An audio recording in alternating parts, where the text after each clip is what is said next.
Tonight, the Pittsburgh Pirates host the St. Louis Cardinals in Game 2 of their 3-game series. Pirates' 10-game homestand winding down. And the Buccos and Redbirds will complete the homestand tomorrow night. Looking like a gorgeous night for baseball. Pirates trying to even the series and look for their first win against the Cardinals here at home. Greg Brown along with Bob Walk.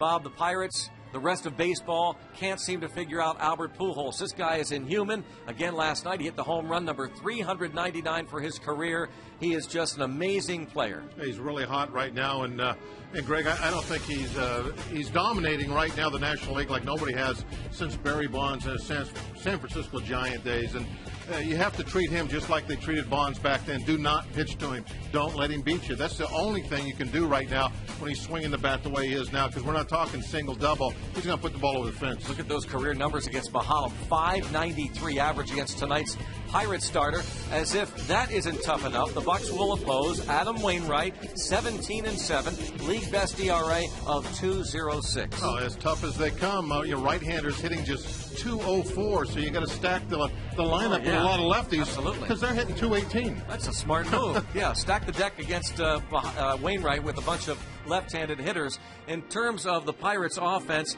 it's been sporadic, maybe at best, but Jose Tabata has been at his best since arriving on the scene a little over 2 months ago. There's a term that baseball people like to throw around, and it's calling a guy a baseball player. Well, that's what Jose Tabata is, a baseball player. He plays an excellent defense. He's very aggressive with the bat. He can put just about anybody in play, no matter what the pedigree of the pitcher. And the way he runs the bases is exciting. He's always looking to take the extra base. He is a baseball player. We'll watch Jose Tabata tonight. He leads the Pirates with 51 hits since the All-Star break. He and the Buccos getting ready to take on the St. Louis Cardinals in Game 2 of this 3-game series, trying to even the score. Adam Wainwright against Paul Mahalam, and the lineups and first pitch are next.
(7-12), 4.92 ERA.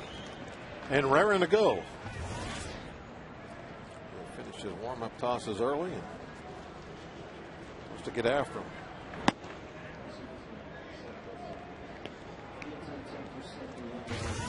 Brendan Ryan hitting .227. Did not start in last night's game, but did get a couple of at-bats as the Cardinals won handily 10-2. 2-0 count now on Brendan Ryan. Of course, last night's leadoff man, Skip Schumacher, walked to start the game.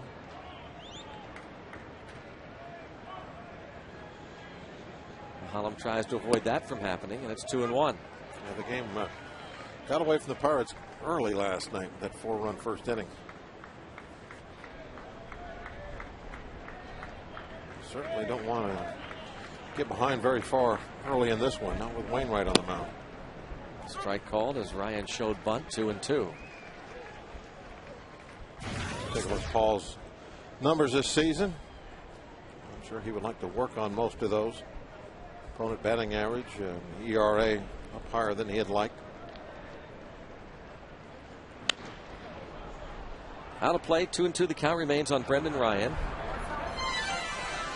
And everybody's one of everybody's goal as a starting pitcher. You would like to get to 200 innings, or at least pretty darn close. Paul will be over 150 by the end of tonight. There's been rumors in the paper anyway, as you see strike three, of going to a 6-man rotation. Rest of the lineup brought to you by Toyota. Moving forward, Brendan Ryan is a strikeout victim. John Jay will come to the plate. Then it's Albert Pujols. Career against Mahalam, .593. Matt Holliday is the cleanup man. And then it's Felipe Lopez and Yadier Molina. Pedro Feliz, recently acquired from Houston. Alan Craig is the right fielder. Then Adam Wainwright.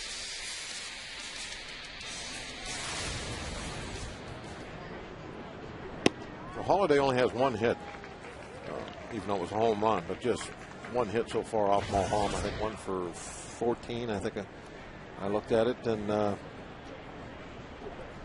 we know how Pujols hits Mahalam. We've talked about that. So that has to be the plan of action from Paul tonight. It's just do not let that guy on deck with the 5 on his back do any damage. If he's going to get beat by the middle of the lineup, it's going to have to be Holliday.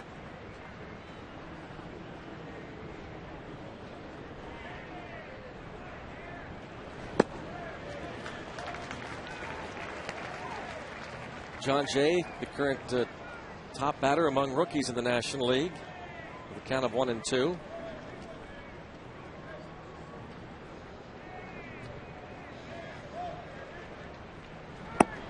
Mahalam starts out with a couple of strikeouts. Very nice.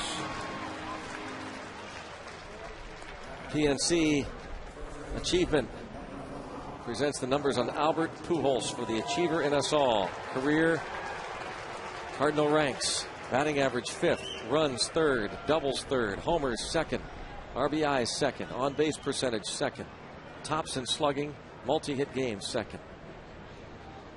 One of the all-time great Cardinals ever, and fast becoming one of the all-time greatest players in the history of the game. Albert Pujols takes ball 1. Well, if he stays on the pace he's on, plays late 30s, maybe 40. He will stand alone, perhaps, as the all-time great Cardinal, and that's saying something. He is only 30 years old. Has put up all those incredible numbers. Back-to-back MVP awards. 3 times now he's won the MVP of the National League. Gold Glover. Yep. This is the dominant player in our league, and has been for a while now.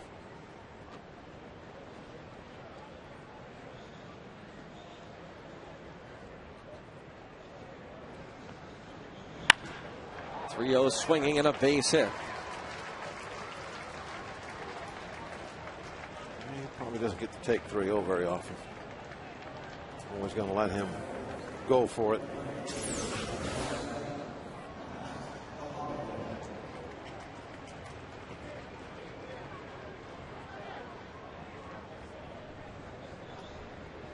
Pujols. Like he kind of tried to pitch around him. 3-0, and that could have been ball 4. It was up a little bit, but Pujols said, "No, I'm not walking." Yeah, he's only 3 points away from Joey Votto for the batting lead, which would then complete the Triple Crown numbers for him. This late date in August 24th. He leads the league in homers currently and RBIs. Who was the last Cardinal to win Triple Crown? I think a guy named Musial. No, I think it would be Ducky Medwick. No, it was Ducky Medwick, wasn't it? You saw the trivia question, didn't you? 0-2 on Matt Holliday. 1937. Trivia question is about, who was the last 1967. Who was the last player to win the Triple Crown? Not National Leaguer. Oh, American Leaguer? Frank Robinson? I think it was Ted Williams, wasn't it? Frank Robinson. There's a drive hit deep to center. Look at this.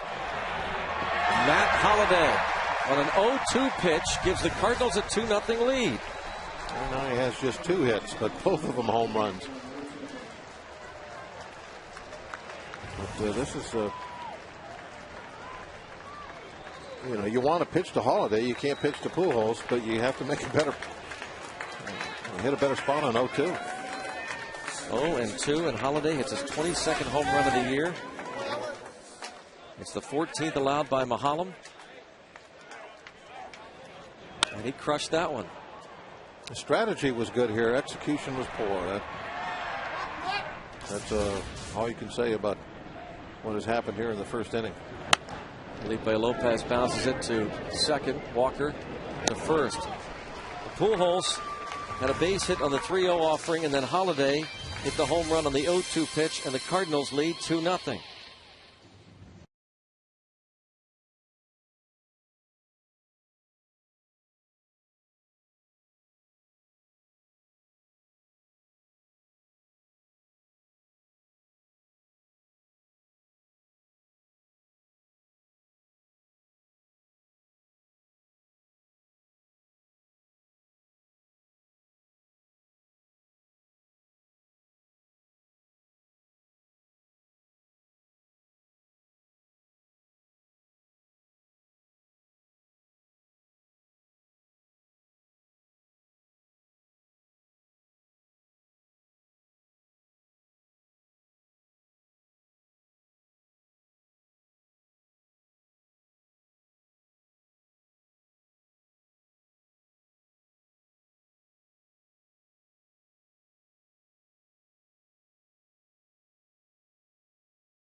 Throwing out the first pitch, representing our partners both at FSN and the Pirates, Trip Total Media.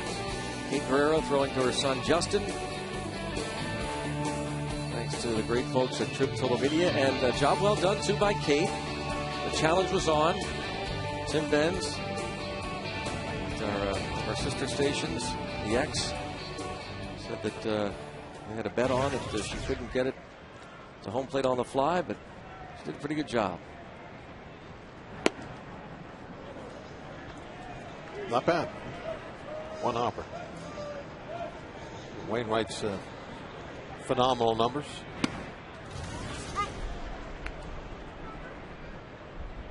Two 2-0 on McCutchen. 1-1, make it.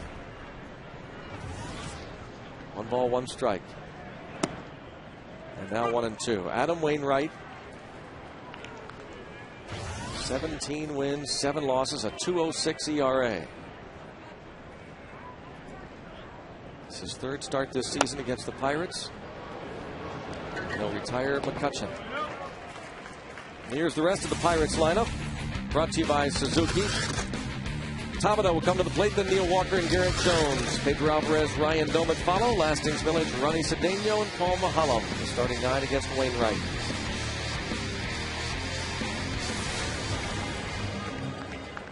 Tabata, 3 more hits last night. Average up to 306.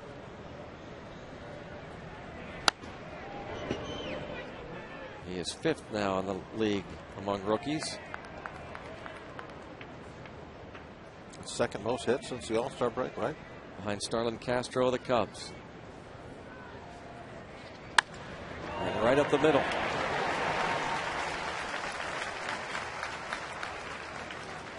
"52 hits since the break. The last 43 games batting about a .350 clip.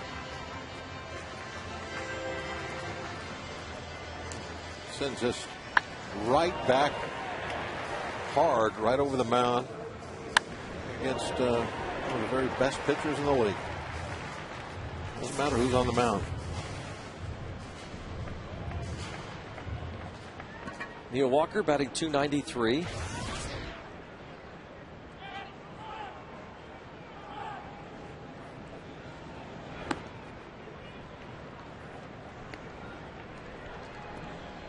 Wainwright fairly quick to the plate. Much of a leg kick. Combination of no leg kick and Yadier Molina behind the plate. Makes it tough to try and steal.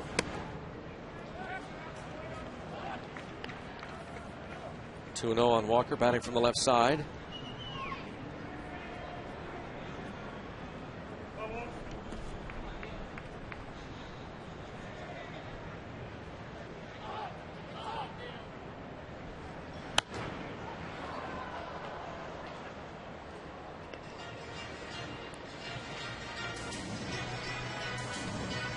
Merrill Automotive League leader stat board in terms of innings pitched in the National League. Carpenter and Wainwright 3-4, 184 and a third, 183 and a third, behind only Halladay and Santana.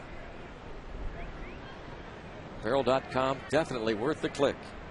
Those top two Pirates have beat this year.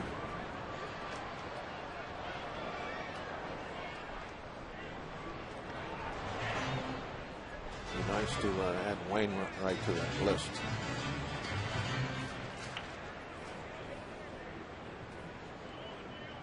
.2-0 this season against Pittsburgh. .208 ERA lifetime. 16 games against the Pirates. He's 7-2 with an earned run average career-wise of .473. Coming off one of his poor starts. Gave up 3 runs in 7 innings. He's 5-0 lifetime at PNC Park.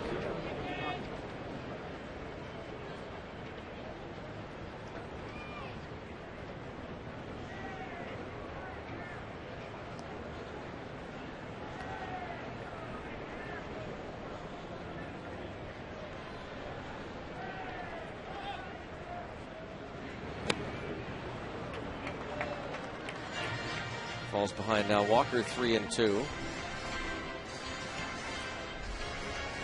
I wonder what Tabata will do now over at first base. We take off, maybe stay out of a possible double play. There he goes. And it's ball four. Beautiful. First and second. Yeah, well, that's another thing Wainwright does well, is he doesn't walk very many people. But he loses Walker here. Garrett Jones will provide us with the Coors Light Cold Hard Blast. What's last night? Deep. Over the right field seats. Cold Hard Blast brought to you by Coors Light, the world's most refreshing beer.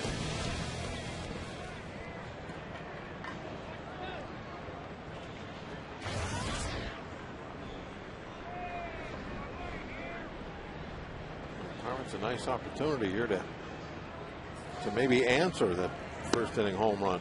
Got Jones and Alvarez coming up back to back. Couple of runners on.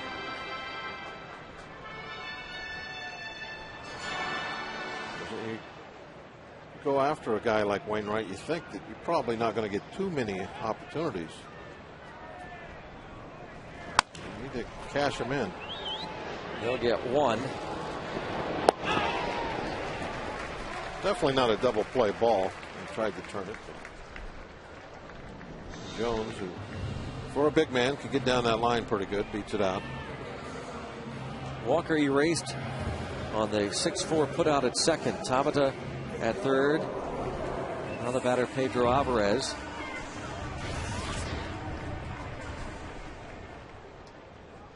Alvarez went 1 for 3 against Wainwright back in St. Louis on August the 1st. Wainwright went 7, gave up 1 run on 6 hits in a 9-1 victory over the Pirates.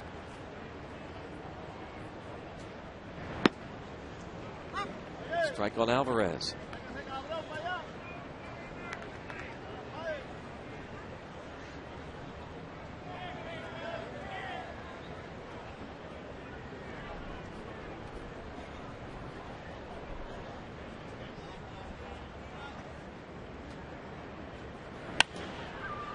And 0-2.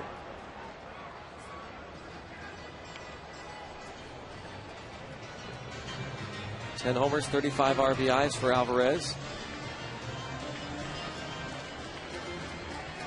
14 of those ribbies coming this month.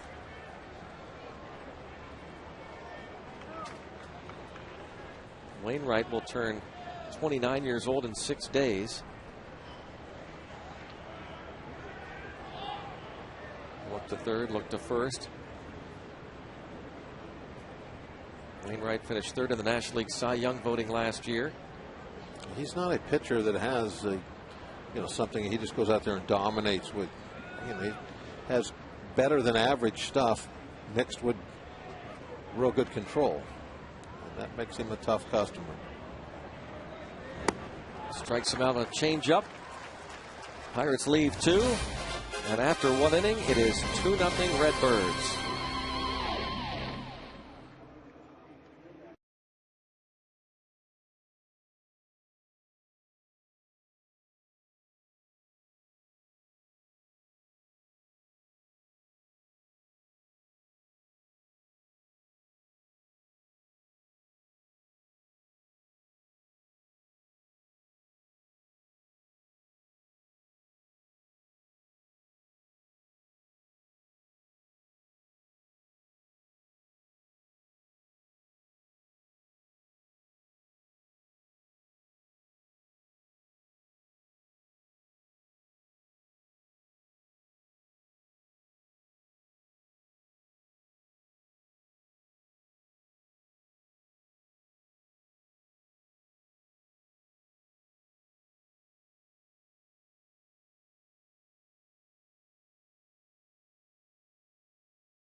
Baseball on FSN Pittsburgh is brought to you by PNC.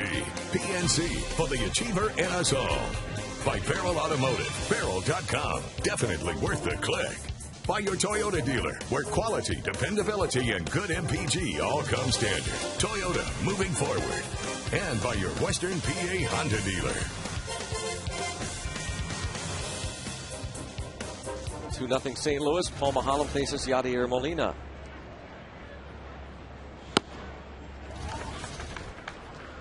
One opportunity has slid away with the ground ball and the strikeout.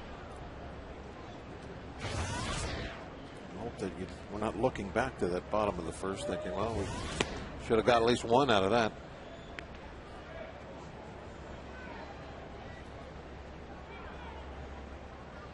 But this is going to be a lot like that Santana game where you got to win it with pitching. There won't be too many opportunities to score a lot of runs. At least that's what the scorecard says. Not really a scorecard. What do you call that? The racing form? What's that thing everybody studies before they... Racing form, yeah, that's what.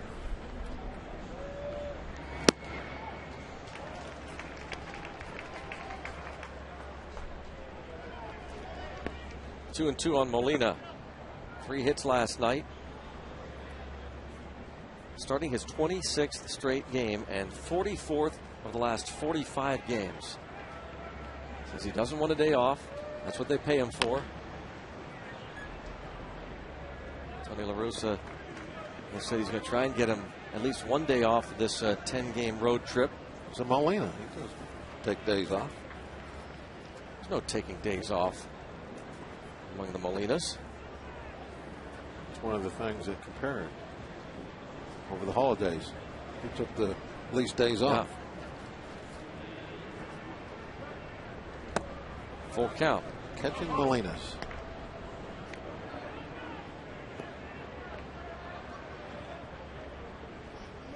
This road trip will continue into Washington and Houston for Tony La Russa's Cardinals. La Russa being asked these days about whether he's going to return next year. That's the big question again. There's a ground ball to Cedeno. One down. A lot of people wondering about Ross Ollendorf, last night's starter, who left after just 2 batters. He walked Schumacher and then gave up the hit to John Jay and left with soreness behind the right shoulder, and the MRI shows essentially a strained lat muscle. He will not need surgery. Shoulder tightness and soreness. Thanks to our friends at Allegheny General Hospital Sports Medicine, official medical provider of the Pittsburgh Pirates. We quietly talked to Ole before the game in the clubhouse. A sore muscle is excellent news. And obviously not a serious injury like we thought it might be when he was walking off the field. Alvarez scoops it up and throws on to get Feliz. Last night, again, the AGH injury update. After giving up this hit, something didn't feel right. He said he felt it actually warming up in the bullpen, but tried to pitch through it. Brad Henderson, head trainer, came out to check him out, and it was decided to leave. And the good word, there could be a start or two at the end, but the most important thing with an injury like this is to be careful. I'm very relieved with the diagnosis. I hadn't had anything like that. Don't know what to expect. I was afraid it might be worse. To know I'm going to make a full recovery. Strike is called on Alan Craig.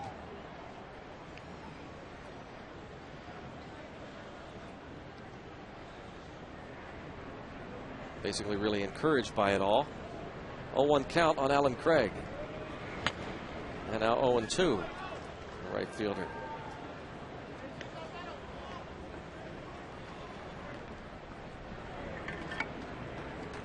You see the good word from Ross Ollendorf. Very concerned last night. Well, he'll be glad when the calendar turns away from this year. It's been a rough summer for him. That's a fair ball. Just snuck it past first, and he is headed to second. Milic does a great job getting to it. Oh, and they can't get the batter runner Craig because Cedeno can't hold on to the throw. Would have been close. I think they had him. He catches it. He's going to be out. Just a great job by Milic. He did the spin. Yeah. Well, maybe they wouldn't have had him because now he put the empty glove on top of the hand as it hit the bag. Watch the glove.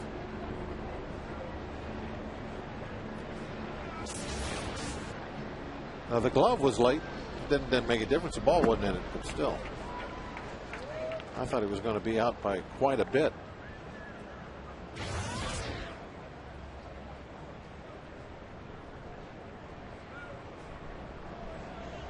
.185 batter. Wainwright has driven in 5. Yeah, not a bad hitter. Somebody that you have to treat with respect. He has walked 7 times. It's a bunch for a pitcher. A couple of years ago, it seemed like Paul was getting walked about once a game. Yeah. Paul Mulholland. He had to get up there about 6 or 7 walks by the end of the year. Wainwright's a big man, too. That's a pretty big strike zone to pitchers to be missing. 6'7", Adam Wainwright.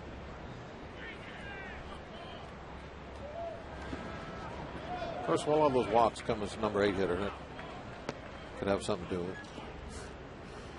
Back to batting the pitcher in the conventional 9th spot for now.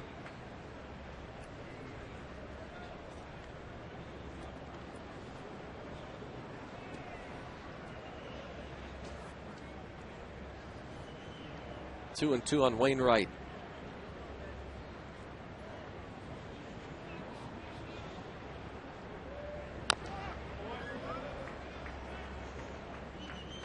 Stays 2-2 after the foul ball. The Cardinals in the Central are 2.5 back of the Cincinnati Reds. Reds are in San Francisco at AT&T Park tonight, and the Redbirds start the day just 1 game back of the Phillies in the wild card.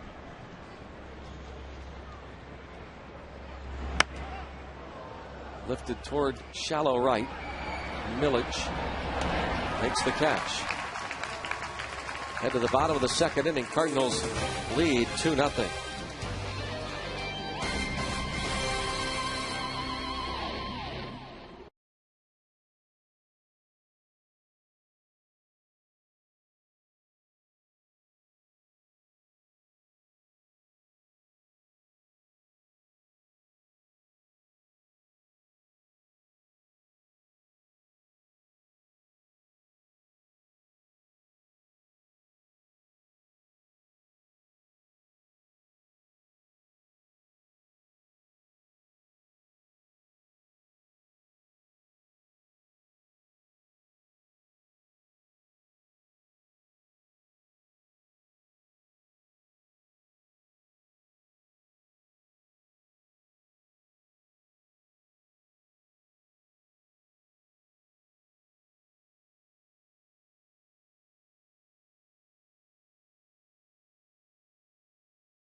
Senior Vice President and General Manager of FSN Pittsburgh, hosting some of the kids from the Hazelwood YMCA.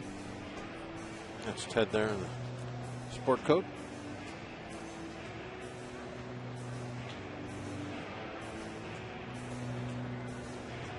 Hanging out the FSN suite here at PNC Park, having a good old time. Hoping the Pirates can even this series. And, you know, Ted is a great photographer. I don't know if you knew that. Oh, he's one of the best. Yeah.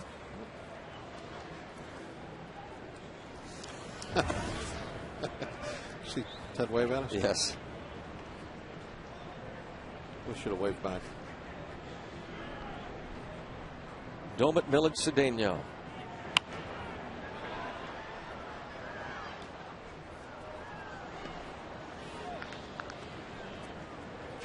Domit getting the start again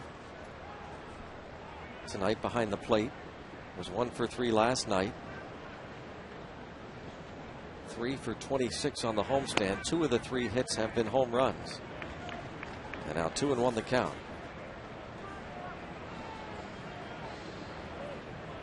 .238 career against Wainwright. And this ball will be rolled to Pujols. Tossing onto the pitcher. 3-1 on the putout. Brings up Lastings Millage earlier today. Steve Lass and I, along with a lot of folks at PNC Park, held a 65 Roses cystic fibrosis pregame reception, and some of the Pirate players were kind enough to come out and say hi and sign autograph. Jeff Karstens, James McDonald, Zach Duke. Thanks to all the great folks who help out all year long, the Cystic Fibrosis Foundation and the Pirates 65 Roses Club. And most especially to those players for taking time out. Come on out and say hi. Jeff Karstens, James McDonald, and Zach Duke. And thanks to Paul Stabile, 65 Roses Cystic Fibrosis Foundation. And as you can tell, well, as you can tell, as I stumbled over cystic fibrosis, a lot of kids have trouble saying it, so they decided to call it the 65 Roses Club. I knew that the general theory there, but I didn't that was know intentional on my part, by the way, to stumble on that one, just so you would ask. Well, we had no doubt that that was intentional.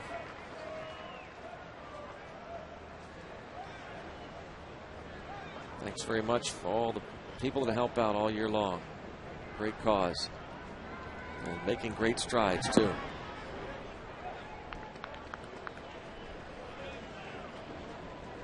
Two and two the count.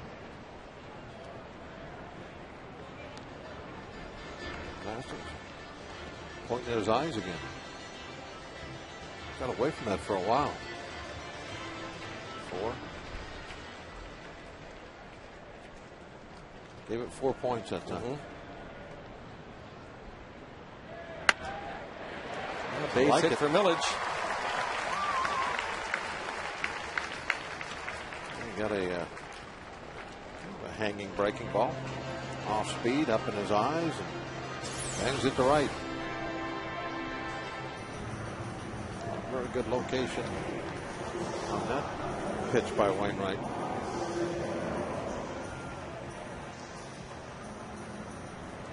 Those kind of pitchers will make you mortal.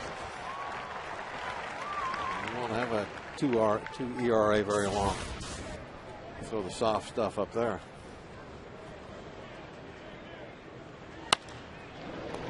Pujols from his knees will get 1, and they'll get 2.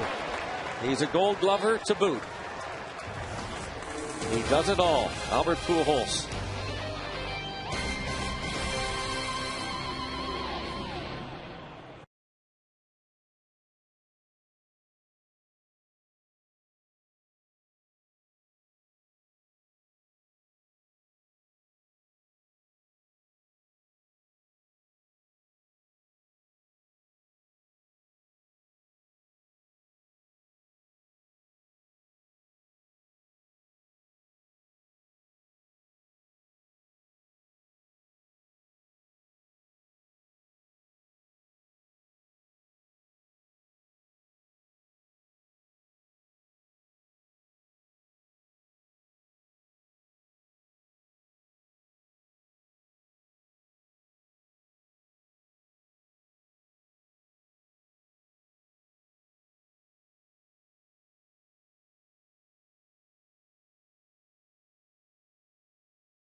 Baseball on FSN Pittsburgh is brought to you by AT&T. Rethink possible. And by Day Automotive. We're going to make your day. Still 2-0 St. Louis onto the top of the third. At the top of the batting order. How about Pujols, Bob? From his knees. Look at the strike from his knees. Just a perfect belt high right on the bag. Excellent feed. Brendan Ryan, who is at the plate right now, pretty good shortstop. He knows what to do with it when he gets that ball on the pivot.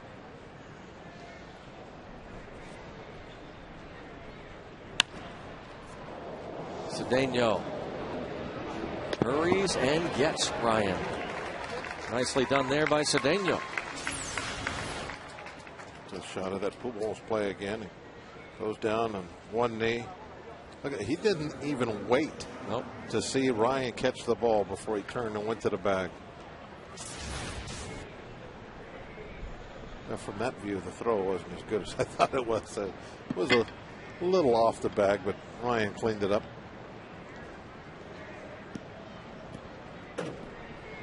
Still not bad from down there, your knees. Your knees, yeah. I mean, making it look so easy. The thing that was neat about that shot was that as soon as he threw it, I mean, he looked away. He just found the bag and then looked back. Yeah. He knew what was going to happen out at second base. Didn't wait around.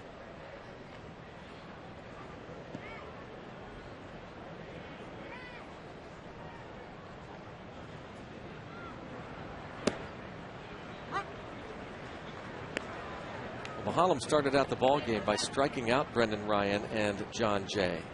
It's too bad that 0-2 pitch wasn't where it needed to be on Holiday, or be matching Wainwright easily right now. He's been sharp.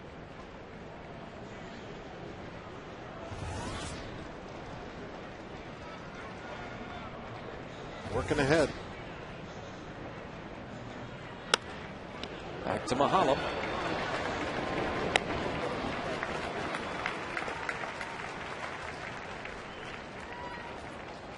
And here he comes. Pujols. Same situation. He went 3-0 on him last time. Then, like he elevated a ball, got it up around the letters, and Pujols wouldn't accept a walk. He lined it out there to left center for a single.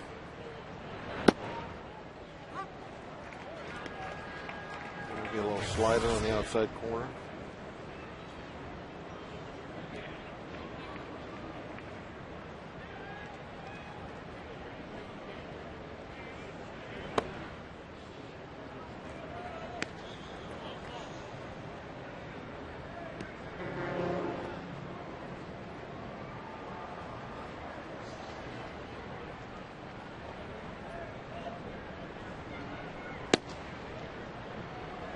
Two and one. Tried to backdoor the outside with another breaking pitch. Just left it out too far. Got up on the steps, but didn't actually come in the back door.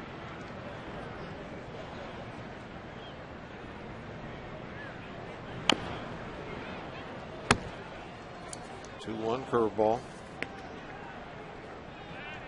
Now is where you got to be careful, because you're at that situation where you go, well, you know what?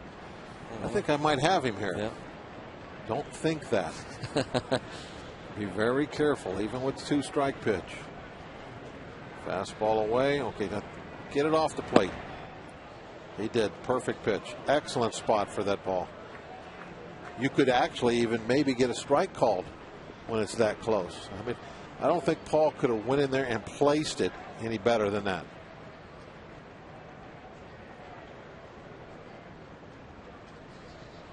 Fastball away again. Doman went through just about everything in the kitchen cabinet. Oh, changed their mind.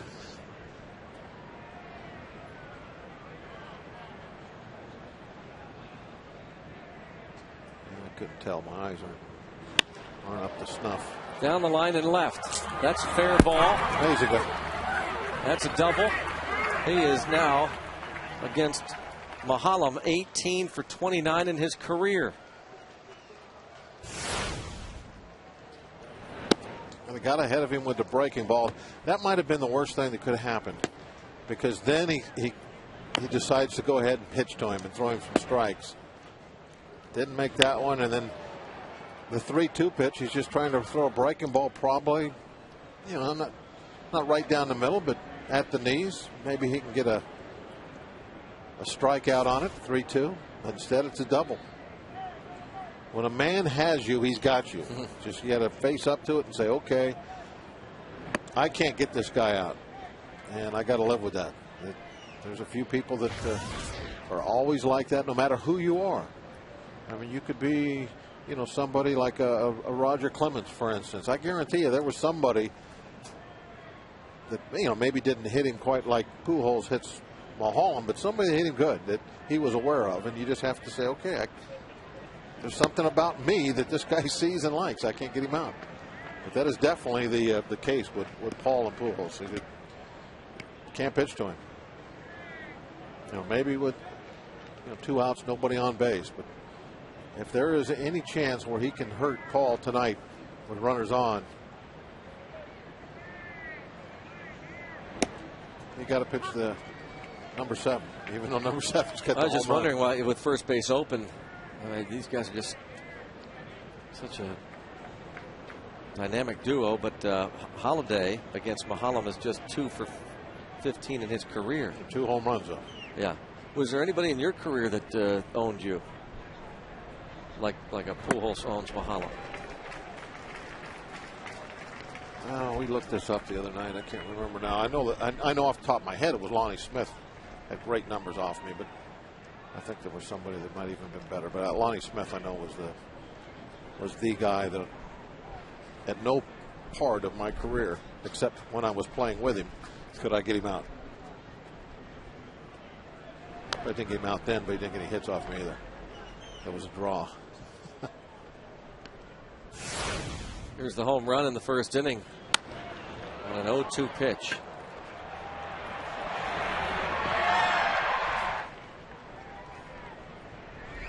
Yeah, that was the bad part about that, on an 0-2 pitch.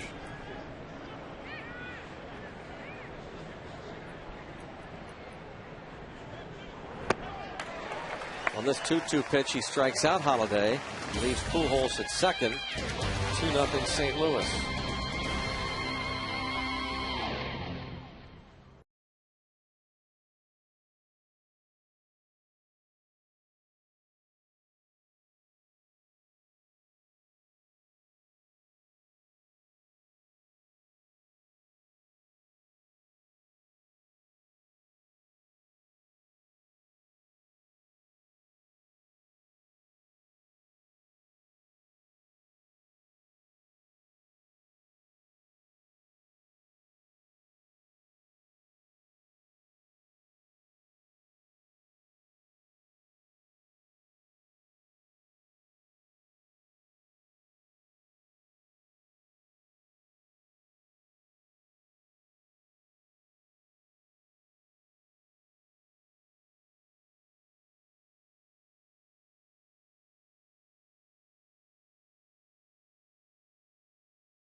Coach sang the national anthem before the game. Give you a little taste of that here in just a moment. What a great job he did. A great voice.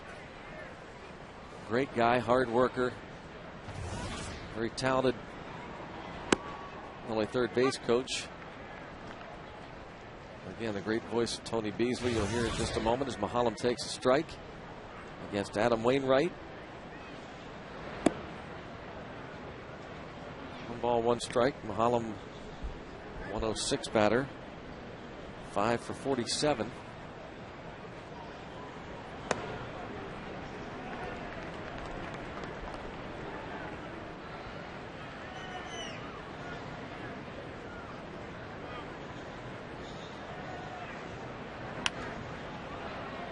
2-2 on the Pirates pitcher.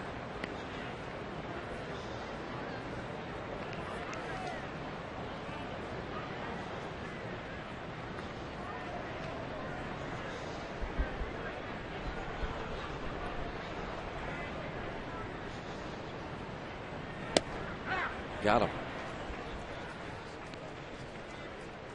Tonight's Aspendell will make you smile. Tony Beasley.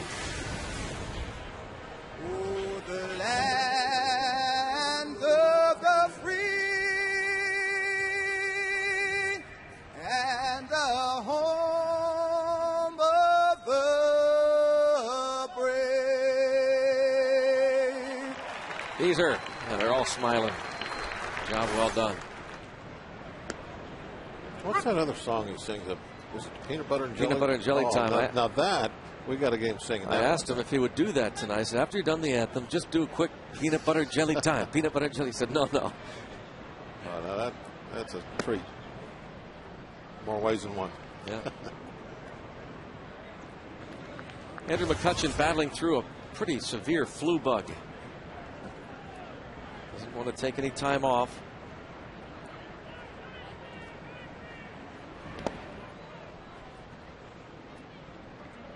Two and one. He has played through some injuries the last couple of days. Having a fever, good cold going, but trying to jumpstart this offense. Last night 0 for 5. Hit the ball hard a couple of times. And tonight a comebacker to Wainwright, who by the way is also a Gold Glover.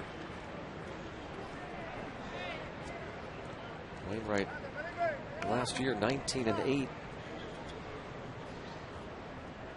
Finished third in Cy Young voting.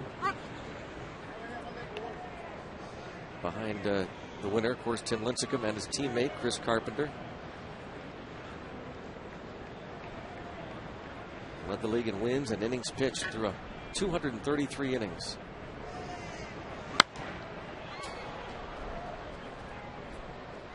Yeah, I'd like to say happy birthday to a buddy of mine, Al Ferragonio, the wizard at CNG. He is the wizard with a wrench.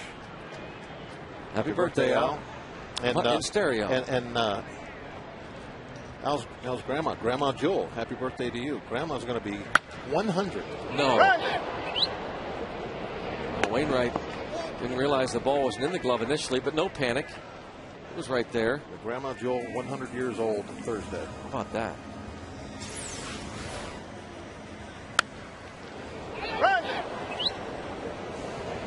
You know, he was very calm after he knocks this ball down, too. You got one of the fastest guys in the league, and oh, I see why he's calm. He thought he caught it. Did you see that? He reached for the glove and it wasn't there. But even then, he still kept his wits about him. Another thing about, not time for that. We're going to talk about the way McCutchen goes down the line, even on a comebacker. 1-2-3 go the Pirates. Through 3, 2-0 St. Louis.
And it's time for the AT&T Mobility Trivia question. In 1967, the Cardinals named a new GM to replace Bob Howsam. Who was that new general manager? Rethink possible.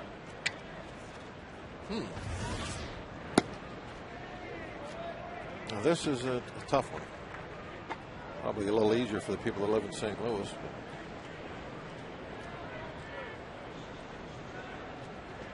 67, huh?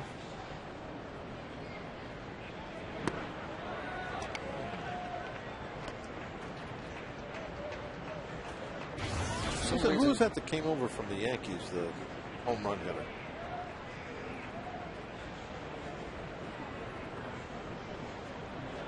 Beat Babe Ruth's record. You know who I'm talking about, right? Roger Maris? Yeah. Was he a GM? No, who traded for him? Oh. He traded for him. He had to have. For some reason, I keep traveling this season. Take the Pirates with you. Subscribe to MLB.tv. See every Pirates game live or on demand on your computer. Visit Pirates.com to order and get more details. MLB.tv. Baseball everywhere. Now, who traded for Roger Maris? Was Dal Maxfield a GM? Yeah, in the 80s. Oh. He was Like Jocketty probably replaced him. He might have been playing on that team, in fact. Yeah, I think he did. I think Jocketty did replace him. Now, Red Shandies was the manager at that time.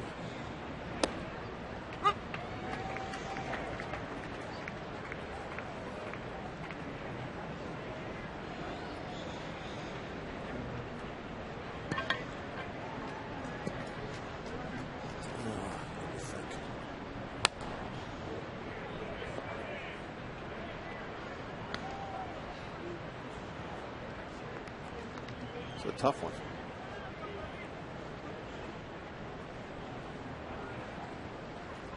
There must be a Pirate connection, though, for that question to be asked tonight.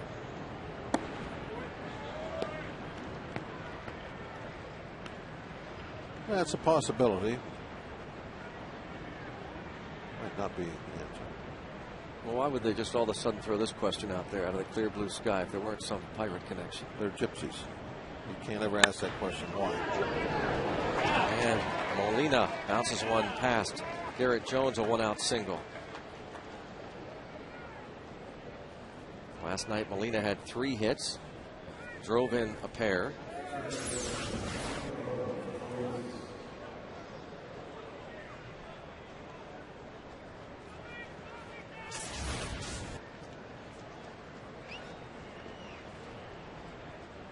Brings up Pedro Feliz. Bounced out to Alvarez in the second. Feliz acquired this past week from Houston. It's weird, though, the way things work out. You lose your starting job on a scuffling team like the Houston Astros, and you find yourself right in the middle of a pennant race. Playing. That's where Pedro Feliz is.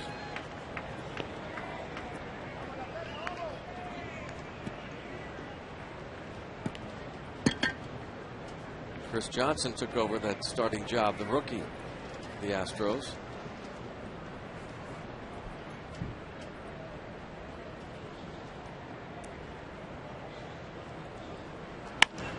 And a base hit for Feliz. Now 8 for 19 in 5 games in a Cardinals uniform.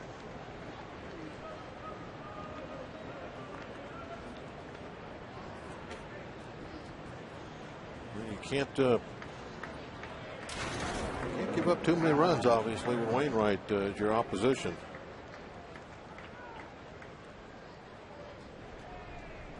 My favorite saying about bending, but don't break.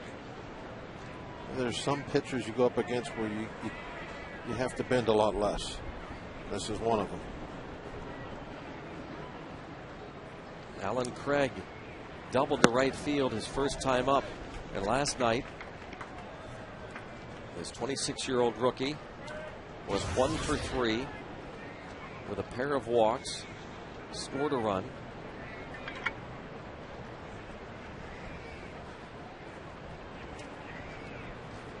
That double has his average over 200 now. And a foul tip, 0-2. The ideal situation would be a double play with the pitcher on deck. That way he could have him lead off, but he'll take anything right now. Don't break.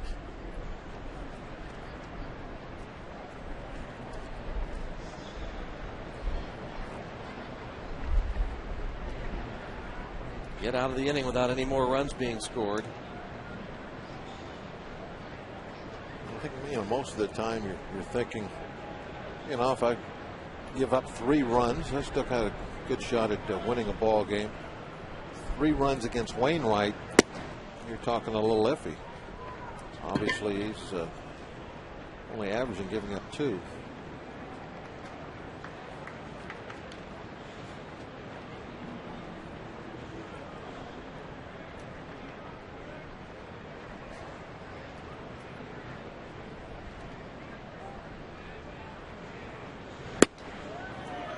Two and 2 now on Alan Craig.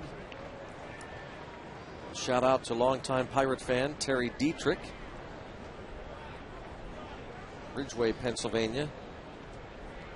Terry has broadcast over 30 years of high school sports. A local station over there, WDDH, The Hound in Elk County. WKBI.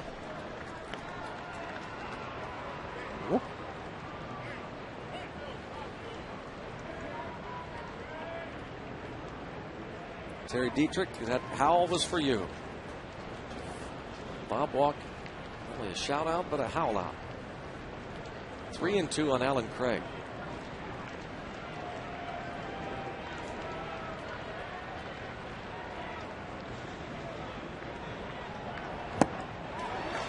Gets him.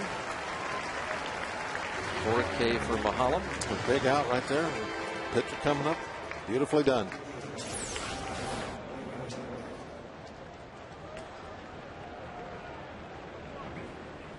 Excellent. Chase down.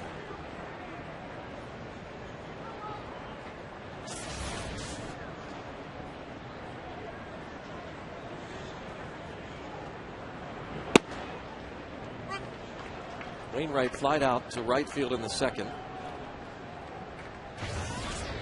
He came to the plate with Craig at second base and 2 outs. Now Molina at second. Felice at first and 2 down. And the outfield is up close. Molina is slow. Even a base hit here, I don't think they're going to score a run. Chopper. Alvarez to first. Safe at first base. Jones came off the bag.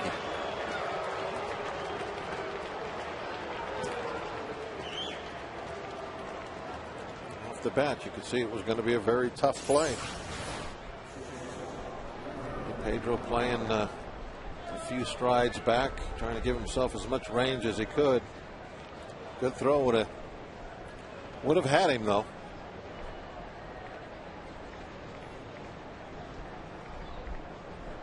It's a base hit.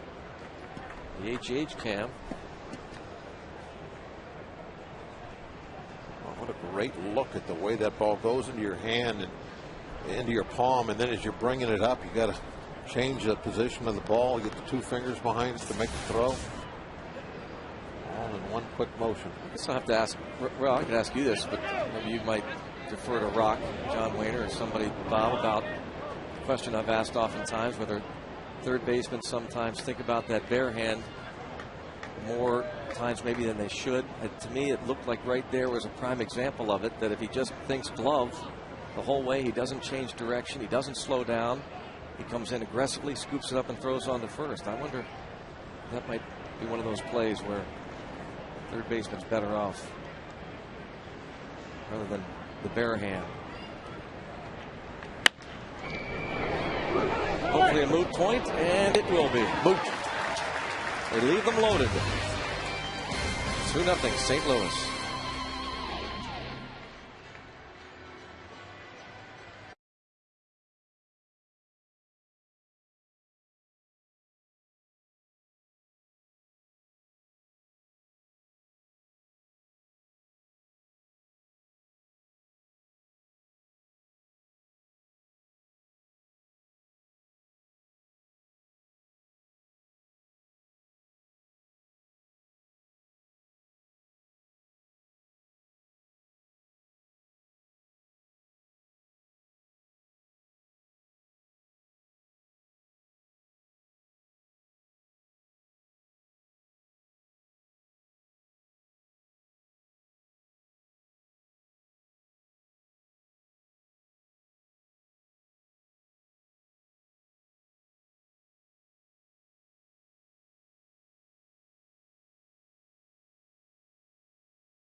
Time for This Day in Pirates History, brought to you by Day Automotive. On this date in 1978, Pirates won their 10th straight game, scoring all of their runs in the 7th inning. 3 of them on a Bert Blyleven bases loaded double, beat the Braves 5-4. Thank you, Day Automotive. This day in Pirates history. That 1978 team had an absolutely phenomenal run down the stretch and really propelled them in 1979. Obviously went on to win the World Series. Nobody is predicting that for Pittsburgh next year, but most people are saying that it would be nice for the Pirates to have a nice stretch here at the end of the season.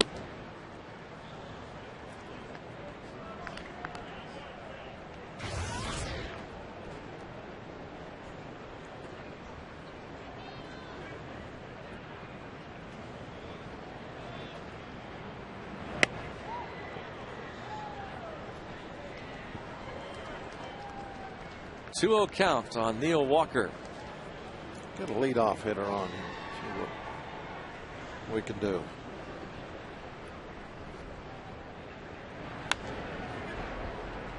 Two and one. Got a good pitch to hit on a 2-0 count. Fastball on the inside corner. Is that Wainwright's not a real hard thrower? I mean, decent. He's in the low 90s most of the time, but more about variety of pitches, good changeup, and that control of his, where he's staying out of the middle of the plate most of the time. Inside, outside, up and down.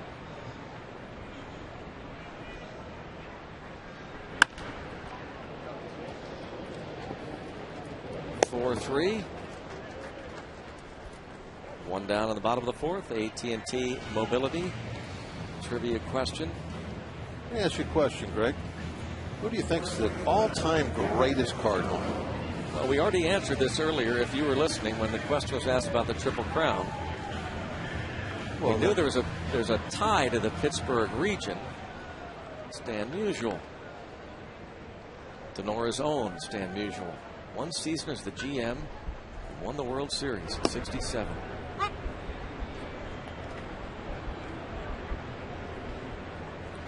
Bet you didn't know he traded for Roger Maris. Didn't know it until you brought it up. That's very, very interesting. And that they won the World Series. Over the Detroit Tigers? Is that what it was? Or was it the Tigers, right? Or was it the Cardinals? I mean the Red Sox. Cardinals beat the Sox in '67. Sox. When did they play? Oh, it was '68 they played the Tigers?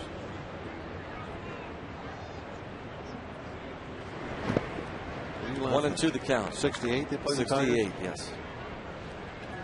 That was with Denny McClain and Mickey Lolich.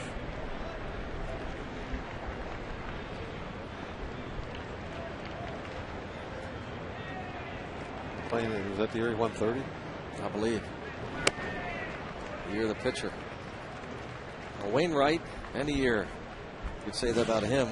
The last 2 seasons, 19-game winner last year. We're talking about this being the year of the pitcher. All the no-hitters, near no-hitters, perfect games, and starters with ERAs in the area of 2, as Wainwright says.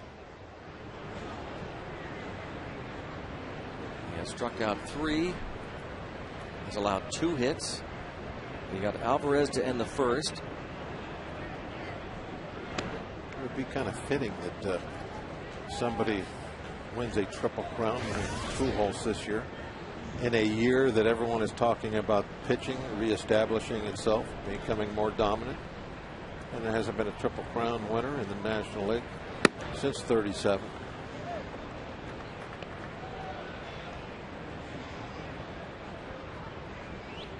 Albert Pujols, 2 for 2 tonight.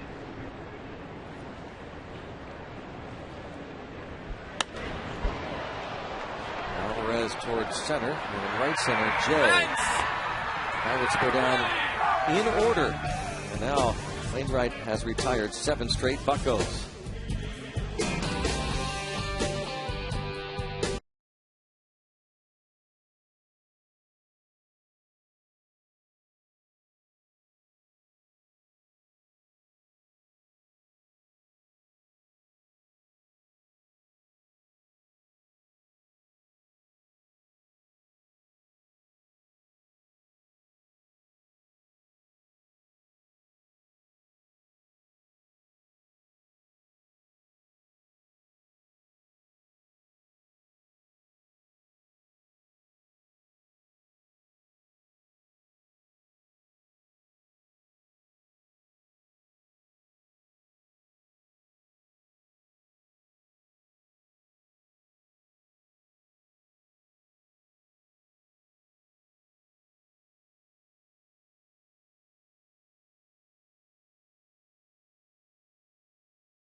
Nationals meet at 7:05 after the game. Sky Blast 3 featuring country music star Luke Bryan live in concert right on the field at PNC Park. Right after that 7:05 game against the Nats. For tickets to the final Sky Blast of 2010, visit Pirates.com.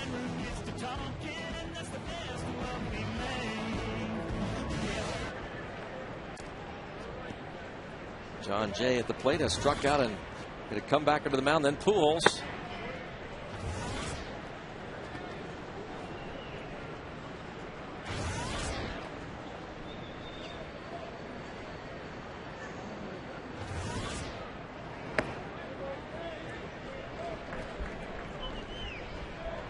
The count on the rookie.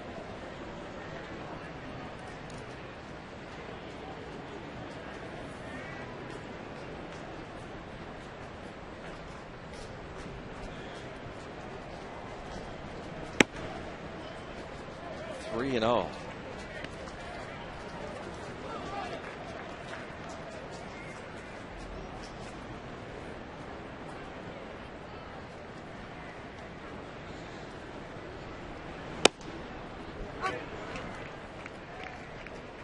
Here you see the great example of protection. Pujols on deck. You have to go right at John Jay.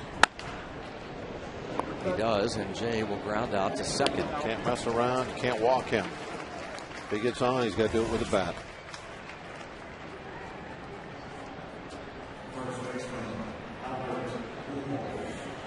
Now Pujols. Singled and scored in the first, doubled, stranded in the third. One good thing. This is his third at bat with nobody on. It's the way you want it. Like a little change-up he painted on the outside corner.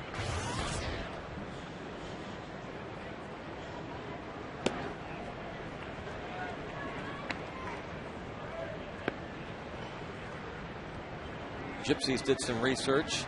Andres Galarraga, Tony Gwynn each had 22 hits in their careers against Bob Walk. Ronnie Smith was 12 for 18. With a couple of doubles and 3 home runs. That's pretty good. Well, 12 for 18 with a couple of doubles and 3 home runs. You thought he owned you. He did. Those other guys were probably a lot more at bats too. Sure. Plus, you're not the only one that gave up. Yeah, you're talking about those guys. Those are a couple of Gwynn and Galarraga batting crown winners there. You know, you better have given up some hits to them.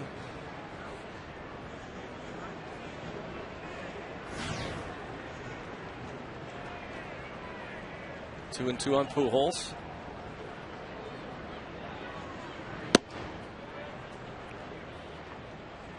Three and 2 appeal. Phil Cuzzy asking Brian Onora. He said no, he didn't go.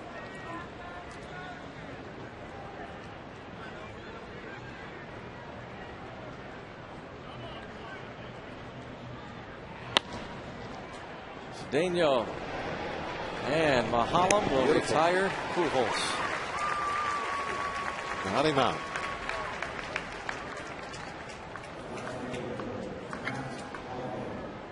Got him to pull the ball away.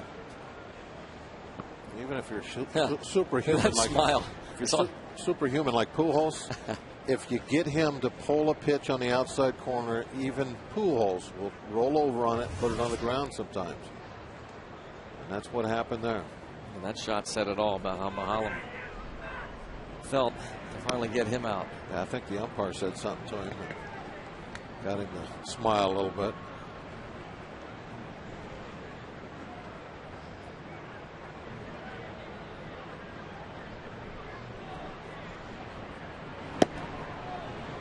If Pujols was any good at all, he would have hit that ball the other way. He's just not that good. Someday. He keeps improving. He'll learn to hit the other way. Holiday has homered and struck out.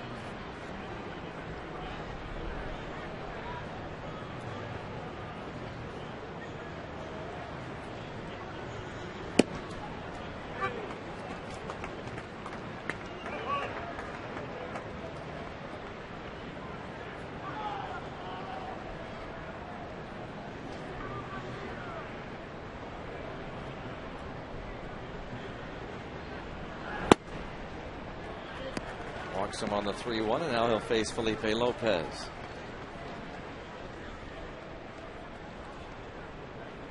First walk for Mahalam. He's got Lopez to put the ball on the ground twice. Once to second. His last time up, Lopez bounced to shortstop Ronnie Cedeno. He's in that predicament now that no matter what the count, he really can't give in to anybody with power. And if he misses trying to make a pitcher's pitch, then he walks somebody, like he just did with Holiday. Well, so be it. But that's what happens when you fall behind 2-0 to somebody that looks like they could win a Cy Young. Got to make perfect pitches the rest of the night. So far, so good in that regard.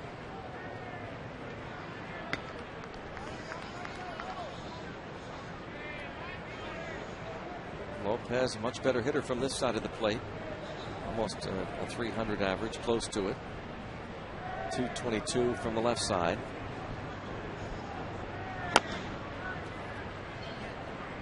And now he's in the hole 0-2.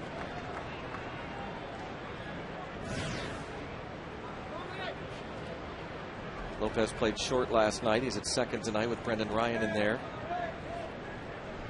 Skip Schumacher, the left-hand hitter, does not start against Mahalam. Colby Rasmus has been in and out of the lineup. He's not in there tonight.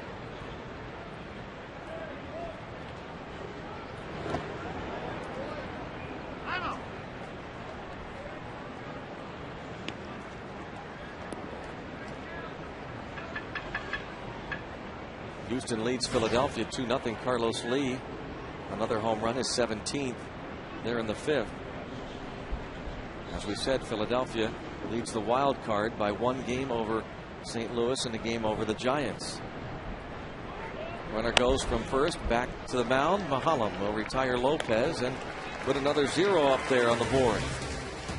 Halfway through this one, Cardinals still lead it 2-0.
Baseball on FSN Pittsburgh is brought to you by Subway Restaurants. Subway, where winners eat.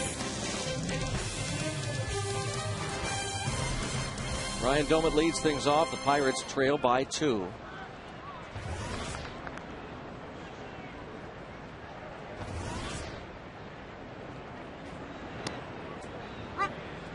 Big, slow curveball from Wainwright. Don't too many of those tonight. He throws one, drops it right in for strike 1.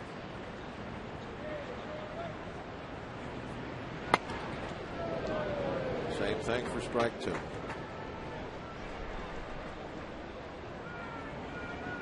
It's like, okay, coming through the lineup again. Show you a little something different than you saw the first time up.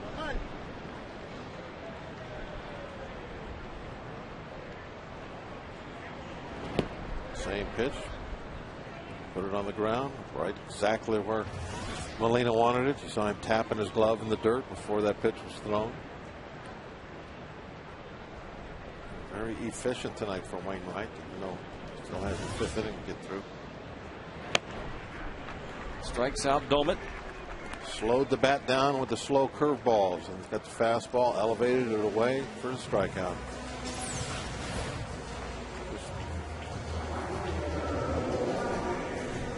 Putting on a clinic on how to pitch. Wainwright was drafted in the first round by the Atlanta Braves 10 years ago and then dealt to the Cardinals in exchange for J.D. Drew in December of 2003. Curveball to Millage, ball one. Millage the one-out single in the second.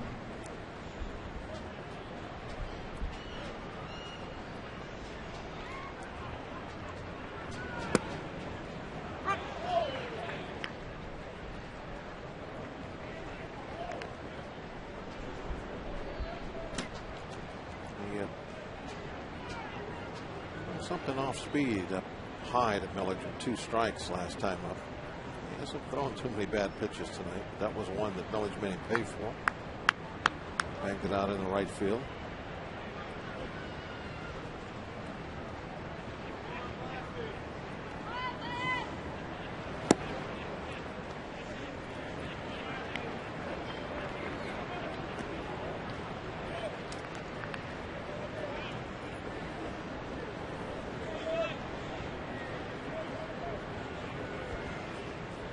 One ball, 2 strikes. Shortstop Ryan. 2 outs. Brings up Ronnie Cedeno. We'll check out the easy-to-use.com minor league connection. Pirates' 22nd round pick in this year's draft out of El Toro Santos out of Oregon State, doing well with the State College Spikes, hitting .307, 33 RBIs. New York Penn League All-Star Adalberto Santos.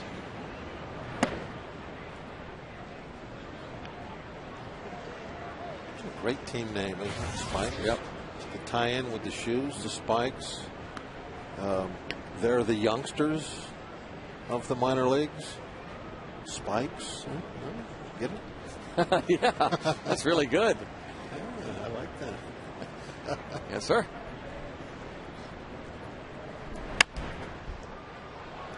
One ball, 1 strike on Cedeno. And there's a lot of deer up there, too. Wait a minute. Yeah. Now you're talking. Yeah. It's starting to make some sense. It's an amazing logo, team name. Yeah. Looked like about a 12-point there.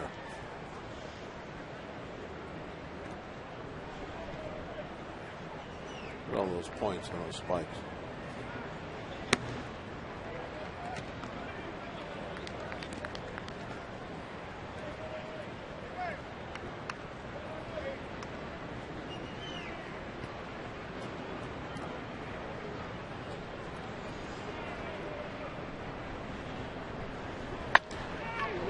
Second drop, but Lopez recovers and still gets Cedeno. Wainwright really on a roll and leading 2-0.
time to sit back, relax, and get into the Haynes comfort zone.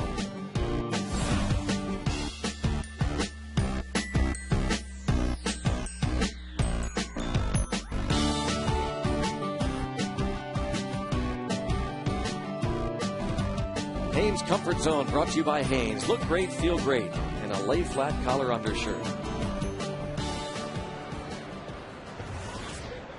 Here's Yadier Molina. Cardinals catcher takes ball one. He's 1 for 2. 6, 7, 8 men in the order in this 6th inning. Cardinals got a 2-run homer from Matt Holliday in the 1st inning.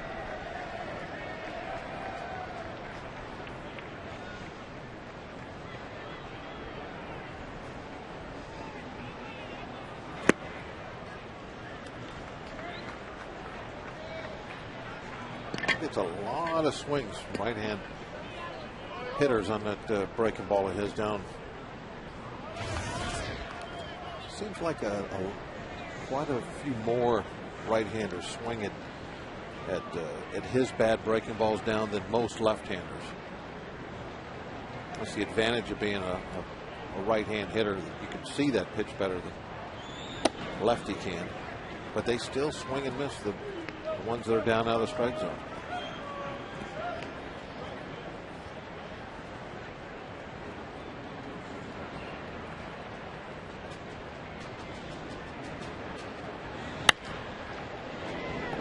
Walker again.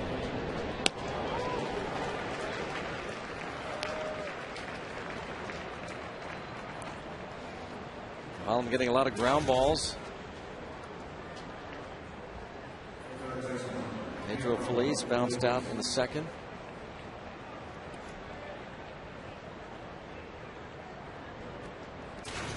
Pitch number 100 for Paul.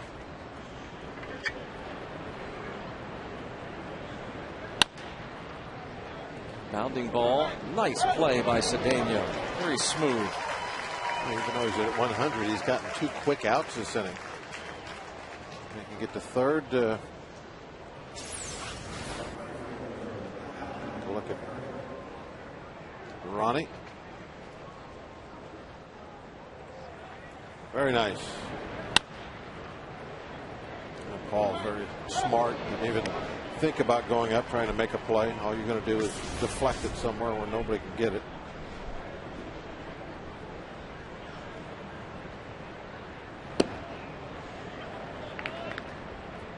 As you get older out there, you learn to leave those balls alone. If they're hit hard enough to where you're thinking self-defense, go ahead and try to catch it. If they're hit slow enough to where you have a choice, well, then you know the guys behind you are going to get it, so let it go.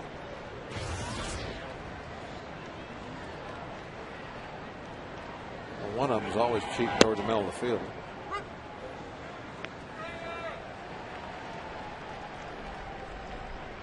Like right now, you got Neil Walker. He's cheating up toward the middle with that right-hand hitter up there. Anything hit over that right side, he's going to be there to get. Another chopper. Easy for Cedeno and an easy inning for Paul Mulholland. Those 10 pitches. Now he's due up first in the bottom of the 6th. The Pirates trail 2-0.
6th inning. Time to check out tonight's Coors Light Freeze Camp. Take a look at the great play that Pujols made earlier from his knees. There's the look he's got. Leads Ryan to the bag, and it turned out to be an easy double play. That's tonight's Freeze Camp, brought to you by Coors Light, the world's most refreshing beer.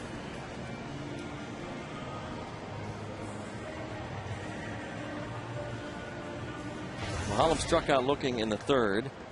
10 straight Pirates have been set down by Wainwright since the Millage single in the second, just preceding that double play you just saw. Having that 10-pitch inning has gotten him the at-bat here, I'm sure. If he would have had to struggle a little bit, maybe a base runner, some full counts, he'd be done. But to stay in a game, an opportunity to get a win.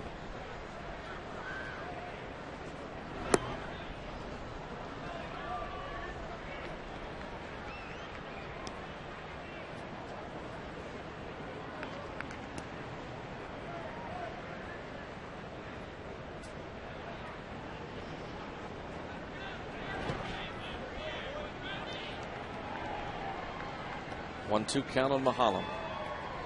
McCutchen, then Tabata.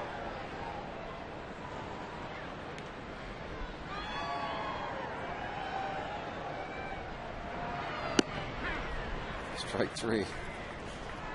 5 Ks.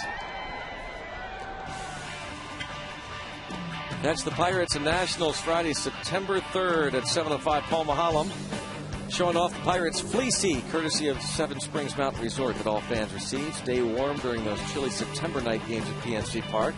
Full length, one size fits all blanket with sleeves. For tickets, visit pirates.com.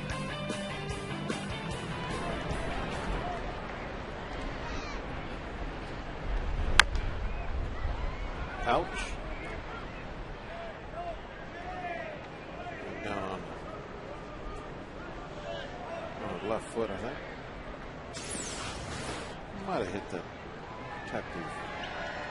Unless the foot came up. Got him where, on the inside of the knee? Just above the protective device. 10 yards. AGH cam showed it to you.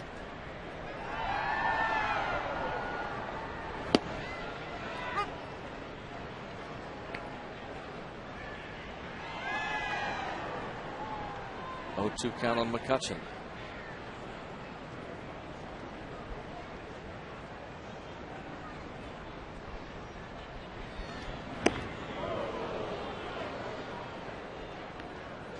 One and 2. 0-2 pitch coming inside with a fastball. Maybe trying to set up something else now. Just part of pitching.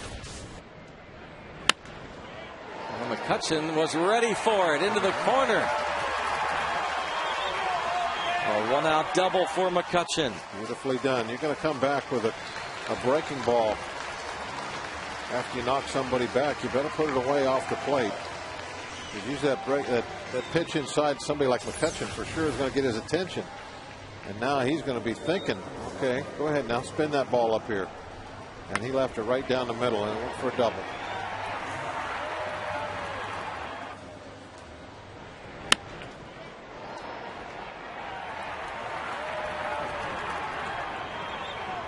I used to hate that, Greg, when I throw what I think is a perfect 0-2 pitch, knock somebody off, and then I throw a horrible breaking ball, just leave it right on the plate, and it get whacked somewhere. And it's like the hitter saying, okay, in your face. Because you know if you just get that ball out there in a good spot, you're going to have a good result. But then you hang it right over the plate, although that's not really hanging one, but it was right over the plate.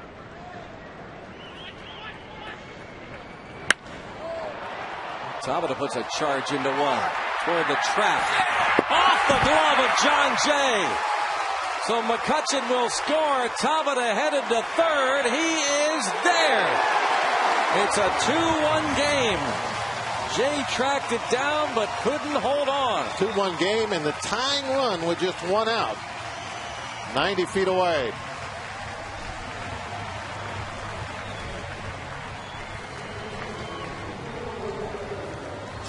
He had a long run. He's not playing very deep, although he was cheating in the right direction. He's in right center field. But couldn't hold on to it. Where'd he hit his glove? He's got to make that catch.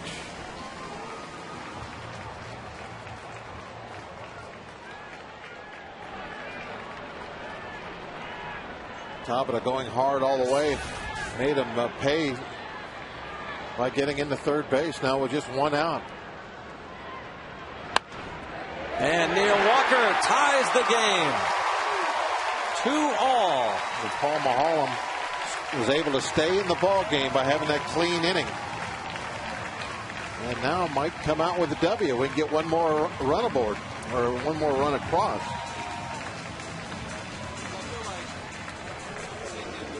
Tabata gets credit for the triple. Walker, his 36th RBI.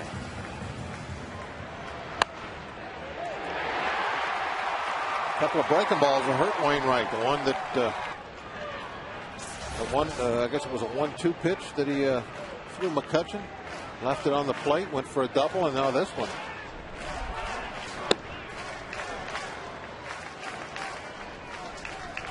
See if he goes away from that breaking ball, maybe back toward the fastball and the changeup that he was having pretty good success with the first 4 innings.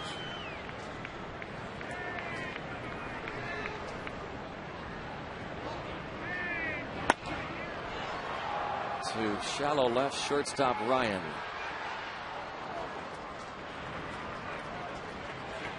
Safe Auto Insurance reminds you that you are safe at home with Safe Auto, proudly supporting the Obadiah Cole Foundation for prostate cancer screening and awareness.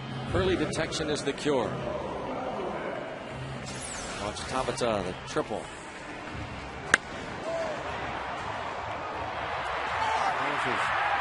Hit it pretty well. Right there, he sees him drop it. Tabata, not the classic running style that you see from McCutcheon. Not the great form, but he's moving almost as fast. Alvarez now takes a strike. Tabata doesn't seem to really get those knees up there when he runs. It's the result that counts. They get him to third base quick enough. Alvarez has struck out, fly to center.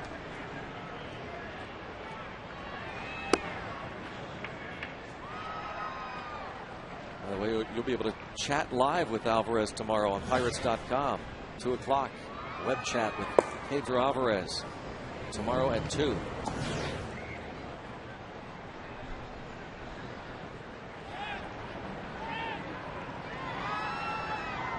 Interesting. It was Joel Hanrahan out there loosening up. We just saw.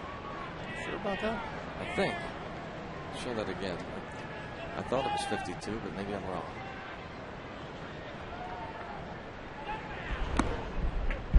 Wrong a lot the last few. No, that is Hanrahan. You're right. 7th inning. Well, actually, it's the 6th, but it'll be the 7th if it comes into the ball game. Maybe the strategy tonight would be maybe get 2 innings from Hanrahan and have Meek close it out. The Pirates have said after they traded Dotel that it was going to be split, maybe not right down the middle, but that both Meek and Hanrahan would get chances to save games.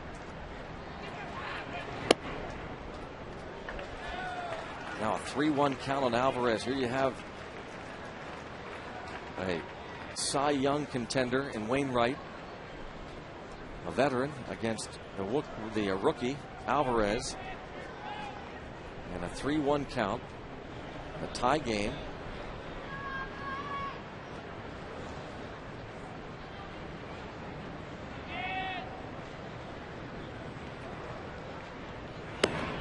And he walks him with a fastball that was high. Winning run. Well, we hope it's going to be the winning run. Go ahead run anyway. Out at second base now. Scoring position. Good time for Domet to pick up a hit here. Domet We mentioned last night 1 for 3 with a walk and 3 hits in 28 at-bats on this homestand. Dave Duncan out to talk with Adam Wainwright. If you've ever thought about purchasing season tickets, now's the best time to do it. Reserve 2011 season tickets and close out the 2010 season on the Pirates. Just put down a $100 per seat deposit on a full or a half season ticket plan, and you'll get 1 free ticket per deposit for each of the final 12 games of the 2010 season. Full season plans start as low as $399. Call 1-800-BUY-BUCKS or visit pirates.com/new deposit. So the young Bucks. See McCutcheon, we talked about him battling the flu bug. Less than 100%, but you got that 1-out double. Scored the first run on the top of the triple.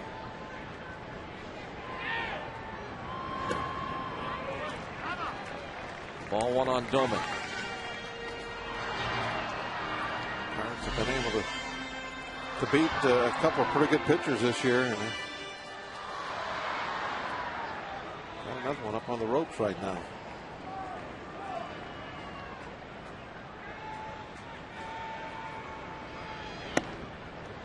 Lays off, 2-0. Wainwright struck out Doman on a changeup in the 5th. Got Doman to bounce to Pujols in the 2nd.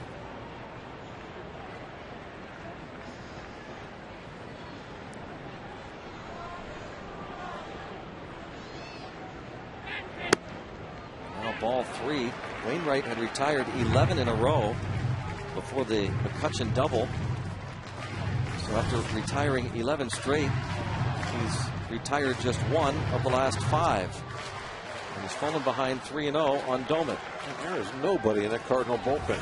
Man, loads of confidence that he'll be able to get himself out of this mess. 3-1. I thought that was a Away little from breaking the- ball yeah. in there. 3-0. Cardinal bullpen is empty. Nobody throwing. Chris Resop now starting to toss.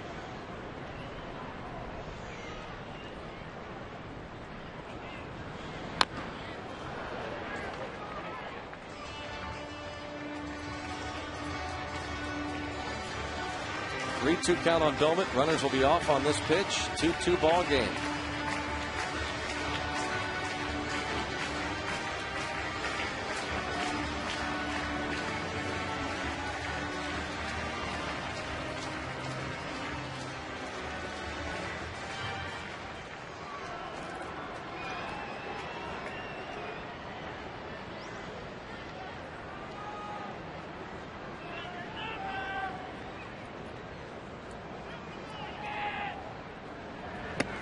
Bases are loaded for Millage.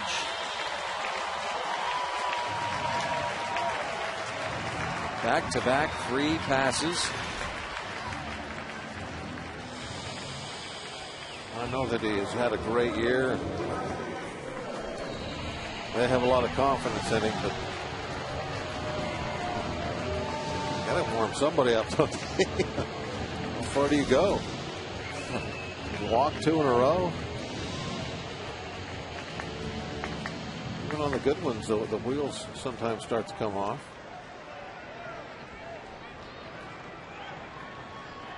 Millage singled to right in the 2nd inning and bounced to short his last time up. Big rip at that curveball. Walker had the RBI single that tied the game. Alvarez walked, so too did Ryan Doman.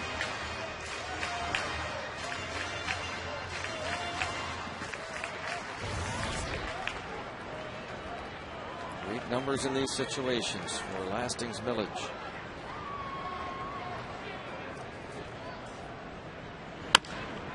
Bounced foul and now 0-2.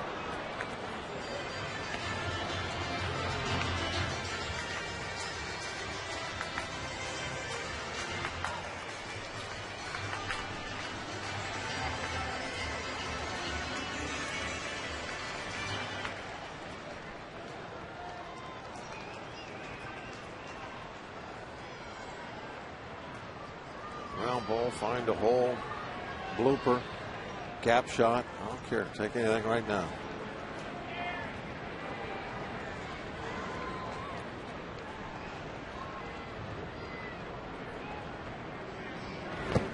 Swing and a miss. They leave them loaded, but they pick up 2. McCutcheon started the 6th inning with a double to left off Wainwright. Tabata, the triple off the glove in right center, and then Walker, the game-tying single, 2-all.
You could win a Grand Slam Fan Appreciation Day at the ballpark September 15th. Beginning this Friday, watch the Pirates on FSN for the 7th inning stretch. Keyword of the game. Then hit FSNinsider.com to register for your chance to win. As Wainwright is retired on 1 pitch. Start the 7th inning. 15 loyal viewers will have lunch with Kent DeColby, take batting practice, and more. Our way of saying thank you for watching the Pirates on FSN. Again, Grand Slam Fan Appreciation Day at the ballpark, September 15th, starting this Friday. Watch the Pirates on FSN for the 7th inning stretch. Keyword of the game. Then hit FSNinsider.com to register for your chance to win. Very efficient 1 pitch, 1 out. Yeah, both starters getting the hit late in the ball game, getting an opportunity to battle it out between the 2 of them.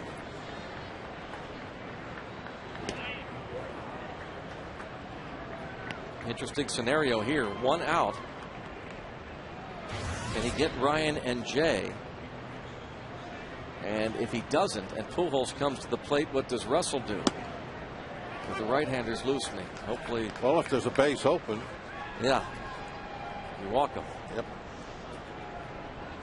Hopefully it doesn't even come to that. Maybe Mahalam, as he has done so far tonight against Ryan and Jay, has kept them off the bases.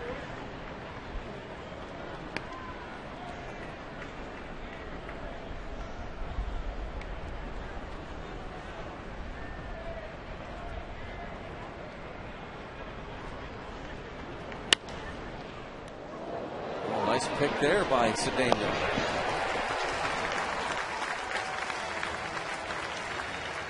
Got a smile on that one.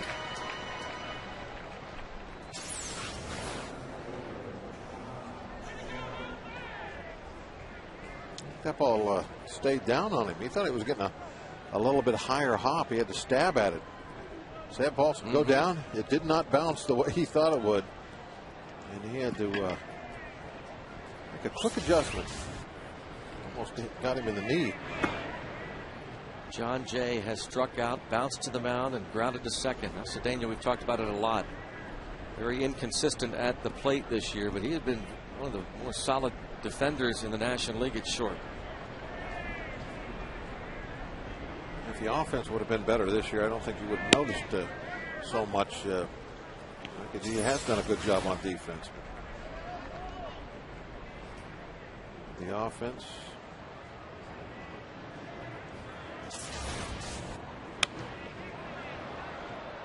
One and two the count on John Jay.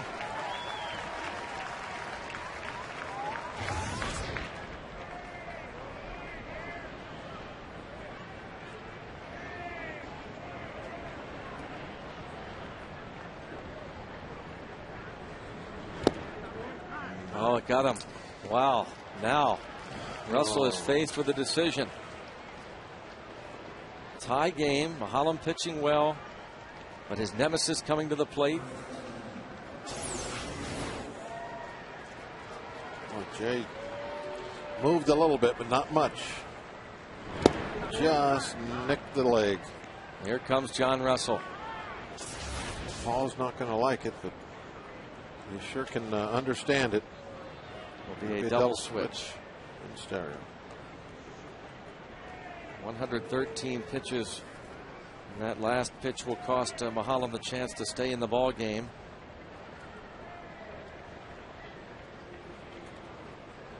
That total the second highest of the season for Mahalam. He threw 120 against the Rockies at the end of July. So he will not get his 8th win. Columbia Gas 8-1-1 call to the pen.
Double switch. Delwyn Young out in right field. About now in Mahalam's spot, which is due up second in the bottom half of this 7th inning. And Joel Hanrahan takes over in the 7 hole. Hanrahan, not used to seeing him come in this early since the Dotel deal, but John Russell wanting Hanrahan to face Pujols. Pujols 1 for 6 with a walk, 3 strikeouts, and a home run in his career against Hanrahan.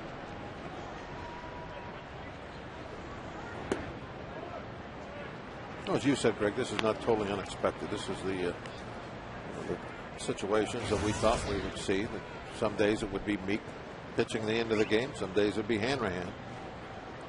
Tonight, looks like we get that lead into the 9th inning. It'll probably be Meek. Well, Mahalam contemplates what could have been had he not barely nicked John Jay. Contemplating too that 0-2 pitch he threw in the 1st inning. It's tough when you're going against somebody like Wainwright, where just 1 or 2 runs and make the difference. They do most of the time. Heat up and in, and it's 3-0.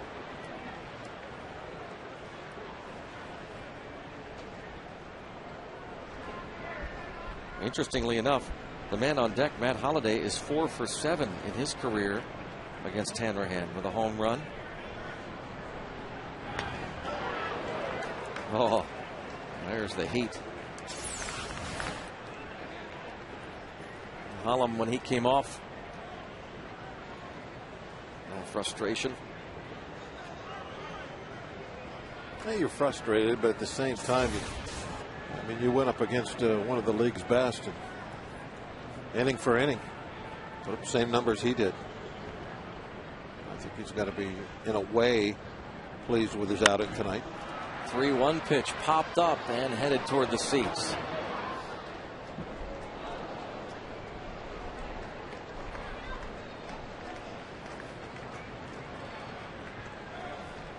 There you see the numbers of Pujols versus Hanrahan, plus 1 walk.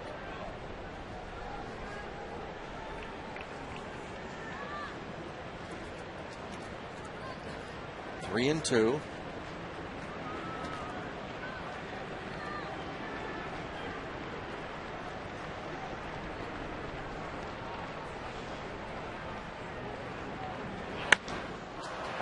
Pop up to shallow right.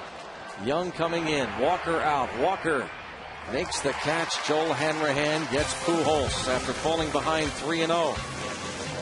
7th inning stretch time. 2-2 ball game.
Watch how many swings and misses that you're going to see with that bad breaking balls down. I mean, he had it going tonight. A lot of chases out of the strike zone. Had to be good, and he was. Cedeno 0 for 2. Wainwright still out there. Wainwright escaped after giving up the 2 runs in the 6th. Was able to strike out Millage and leave the bases loaded. Cedeno, then Delwyn Young in the top of the order.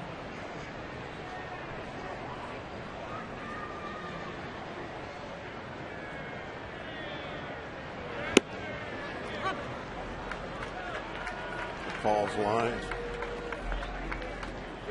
Not too bad. Good control. Just that 1 walk.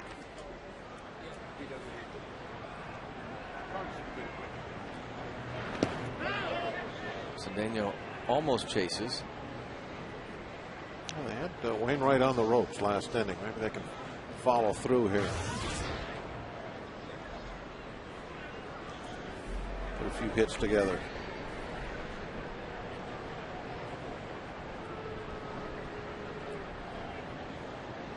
Delwy is on deck. He went out to right. Evens the count.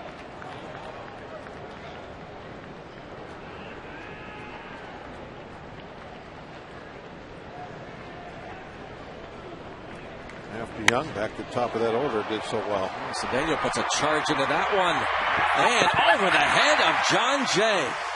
Cedeno again showing that strength. Lead off double.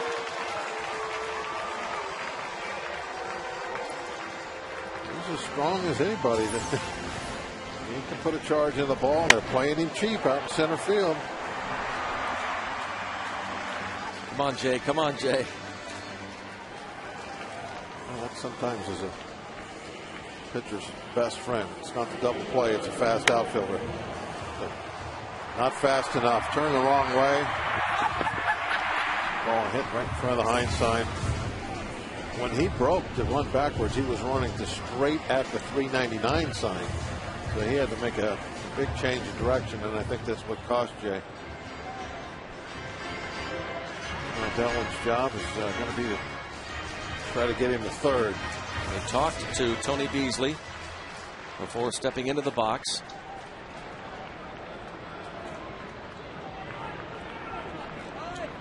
Necessarily have to bunt to get him to third. Pull the ball on the ground. Obviously not bunting. You got to pull the ball. Pull the ball in the air. If you get it deep enough, that'll move him over. A lot of different ways to do it.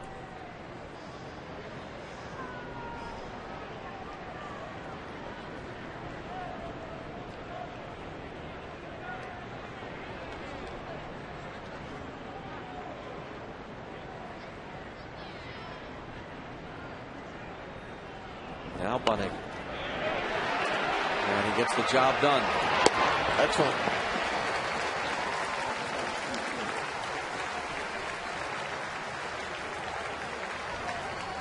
Cedeno to third as Delwyn Young gets the sacrifice. And the road ahead is brought to you by your Western Pennsylvania Toyota dealers. Tomorrow night, the finale of the series against these Redbirds. Hopefully, we're talking about the rubber match with Jeff Karstens scheduled to go up against Jake Westbrook.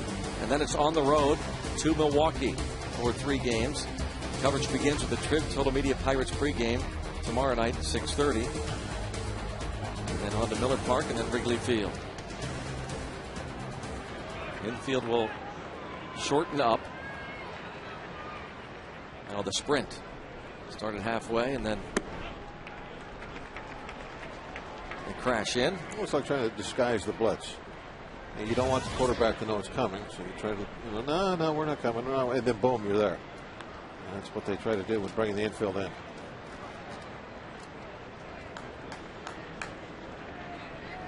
They don't want the runner at third to know whether they're going to be in on the grass or not. That's what it's all about.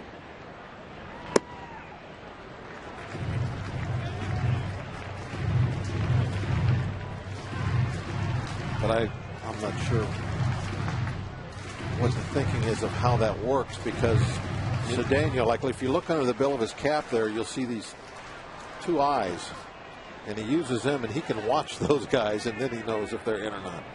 Well, they did it the first 2 pitches. Well, yeah, but this to me it's always the Expos used to do it back when I played, and it's silly. Like you can't see them run in. Right. As you're leading off, you can't see the guys run in. Is it like there's some kind of a cloak of invisibility hanging over the infield?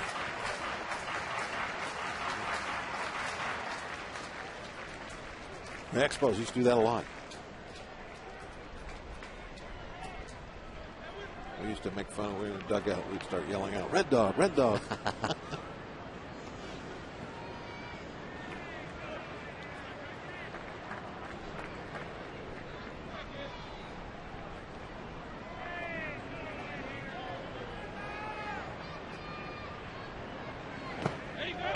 Three and one.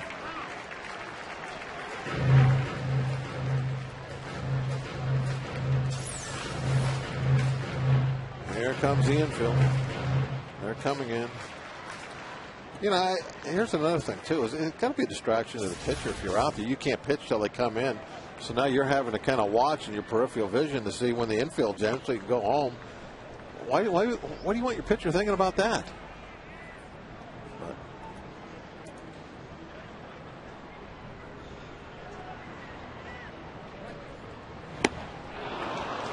3-2.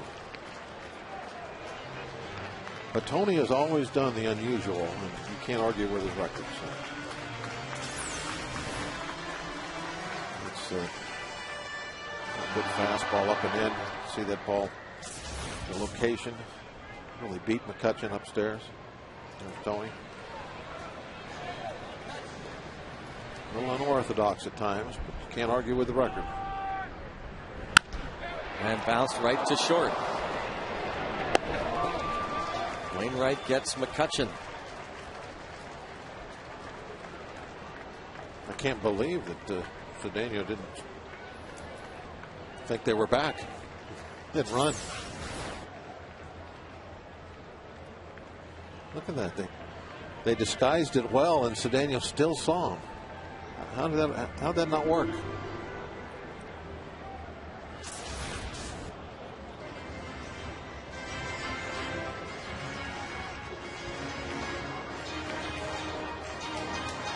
Dave Duncan out.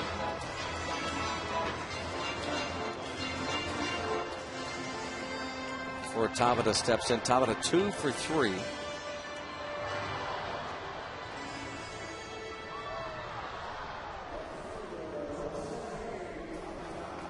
Wainwright looks to get the last out and keep this a tie game through 7 innings. Tabata singled to center field in the first inning off Wainwright. Wainwright got him to bounce to second baseman Felipe Lopez to end the third. And then Tabata hit that ball to the gap in right center off the glove of the center fielder John Jay for an RBI triple. I don't know what the outcome's going to be, but I feel like we get the right guy up there right now when we need a big hit. He's hot. He's full of confidence. You know right now he knows he's going to get a hit. His eyes.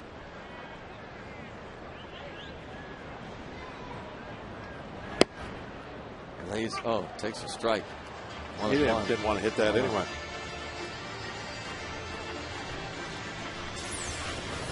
I mean, if you got 2 strikes on, now you got to offer at that. But 1-0 count, he didn't want to hit that. Let it go. Wainwright gets the strike call. It's 1-1. A little disagreement.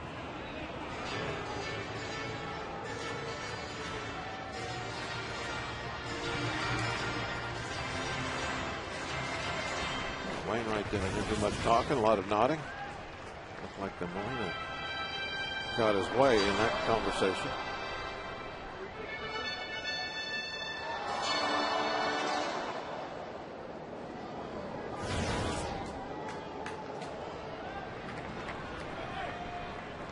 Can Tabata bring him home?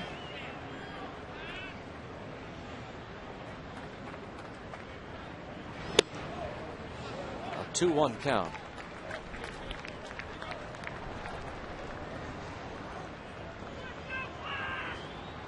(17-7), a 2.06 ERA for Wainwright coming in.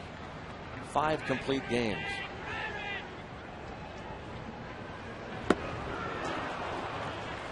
Over anxious. Wainwright using his youthful enthusiasm against him. Went out of the strike zone, even though it was a 2-1 count, and he got what he wanted, the chase.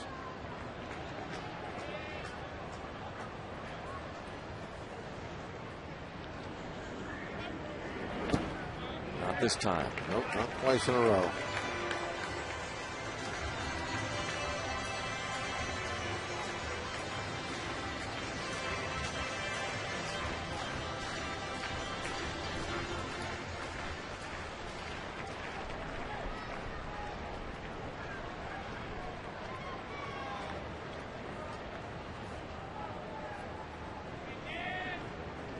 Three and two. Walker on deck. Just got a piece of it.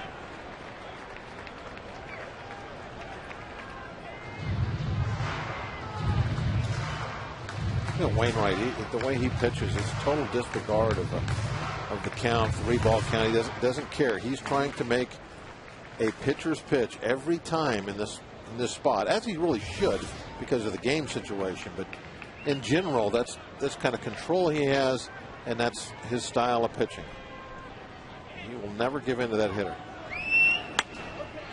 And a little semi-liner jammed. Tabata broke his bat. Stays 3-2. Throws fastball, puts it on the hands. If he gets ball 4, he doesn't care right then. He'll go after Walker. 112 pitches, still nobody throwing in the bullpen, which is the way it is. Oh, isn't that the words to a song? Yeah. It's Posadas, right? I believe so. 3-2 the count on Tabata. His next pitch will be the season high in any one game for Wainwright. And he walked him. What a job from Pirate rookie. He is something special. It's not like he's a rookie when he hits. It's a very different style of at bat. I mean, he's not up there wailing away. He uses his head. The bullpen action. Neil Walker at the plate. Trevor Miller, the veteran lefty. Only lefty in the pen. Denise Reyes was placed on the disabled list today. The other left-hander. And they'll play off the bag. They'll let Tabata take second.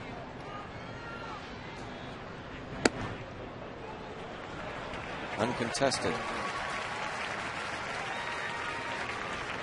Oh, stolen base there, huh? Yeah, did they cover the bag? No. And it was uncontested.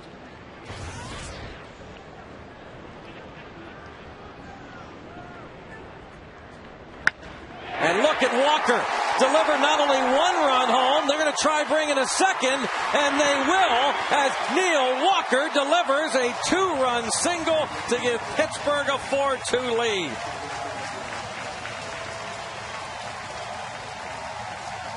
Yeah, Walker comes through with that line drive to center field, and again, Tony going kind of unconventional. Yeah, right? He's going away from the normal here, and just letting Tabata walk into scoring position, and Walker makes him pay for it. Walker up there and just hit the heck out of that ball. Pirate bench reacts. The throw has to come home. Walker now is in scoring position himself.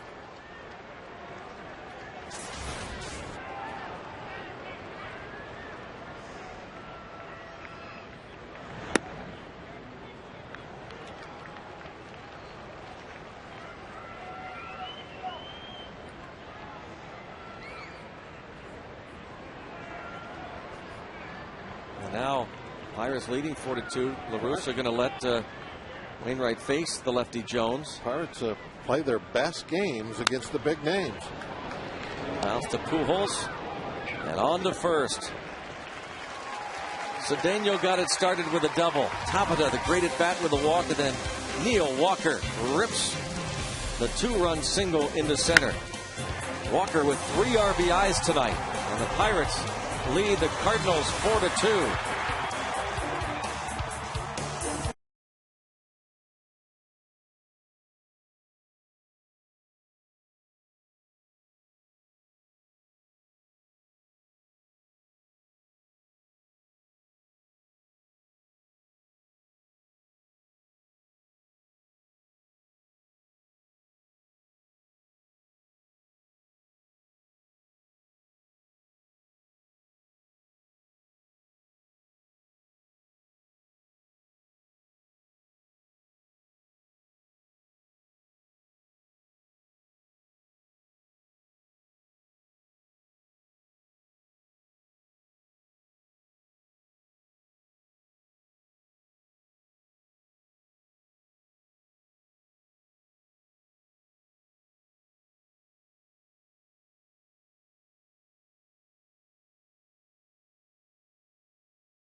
If you miss a big play from tonight's game, the perfect solution for you is to catch Pirates Instant Replay. It's all the runs, hits, and action from this game in just 2 hours.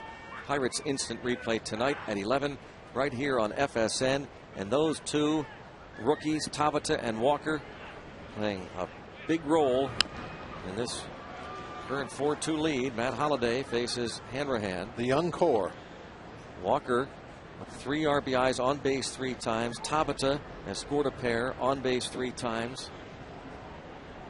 McCutcheon had that big double earlier.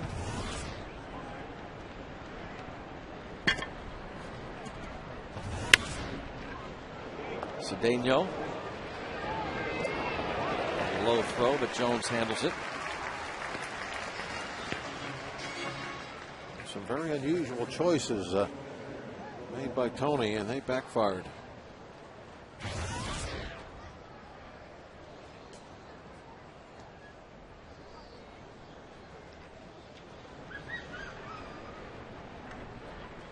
Lopez 0 for 3 against Mahalam.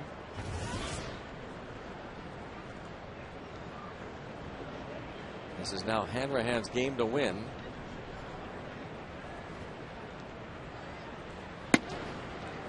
And it would be the first win this season at PNC Park against the Cardinals in 5 tries. Redbirds have won 6 of the first 7 meetings overall.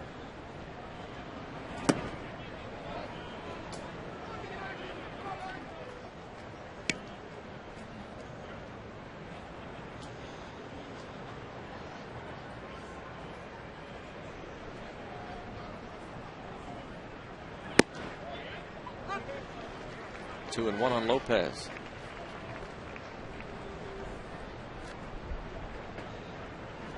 Lopez batting just .222 from this side.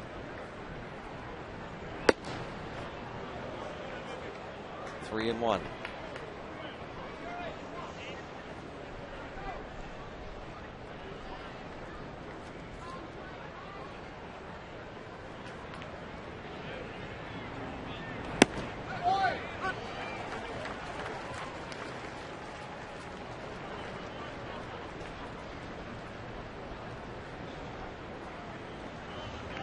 Hanrahan got Pujols to pop out in the 7th for the final out of the inning.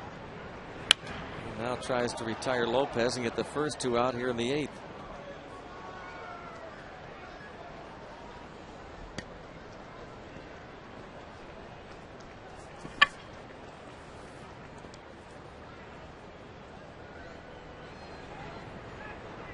Another 3-2 pitch to Lopez. He walks him.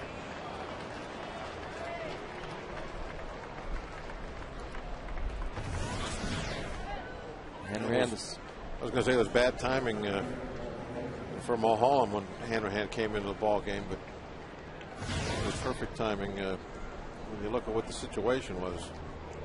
John Russell had no choice but bringing Hanrahan to throw to Pujols. Hanrahan came in and did the job. Molina 1 for 3, hits into a bunch of double plays.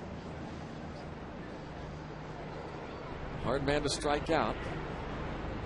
He has hit into 17 double plays. That is second behind Pujols on the club. Pujols has hit into 19. Well, Hanrahan's definitely not a sinker baller. He's a strikeout pitcher. So this is interesting. See how this plays out. Definitely a strikeout pitcher. Joel, probably when it's all said and done, be pushing close to maybe 90 strikeouts out of the bullpen this year. Maybe even 100 if he pitched that much. Well, I don't think there's enough time in the season left for him to reach that mark.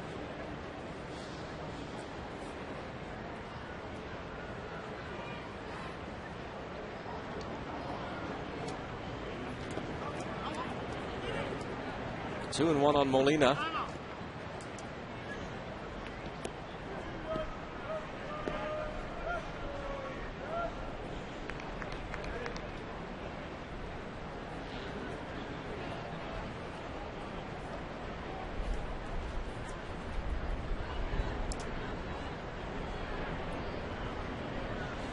Molina currently the 4th toughest batter to strike out in the league.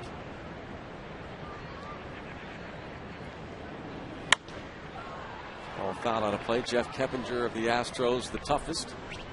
And then former Cardinal Placido Polanco of the Phillies. The Astros, Carlos Lee, and then Molina.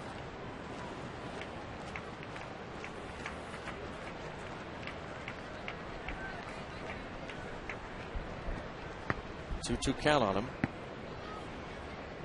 1 for 3 tonight, 3 for 5 last night.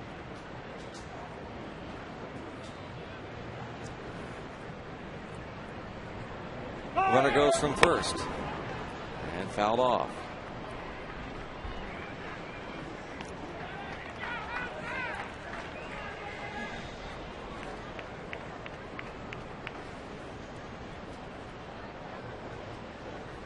Lopez running on the 2-2 pitch.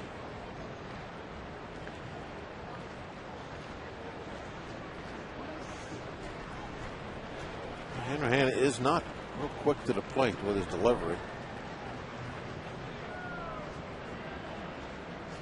Not going this time. And a fly ball to left. Tabata.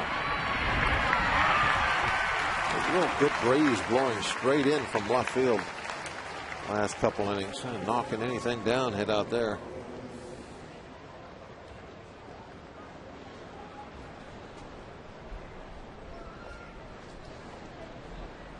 I think the wind normally blows down the river that hard. That's rare, huh? Yeah. Maybe it is, maybe it isn't, but we'll say this. Pedro Feliz is 2 for 13 in his career against Hanrahan. One of those 2 hits a homer. 1 for 3 against Mahalam tonight.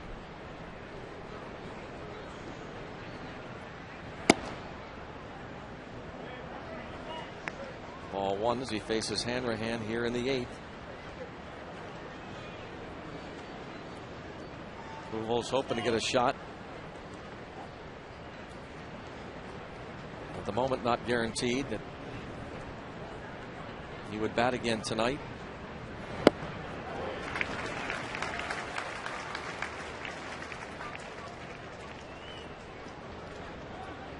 One ball, 1 strike, and what a key that is in a tight game. You're looking down that lineup card.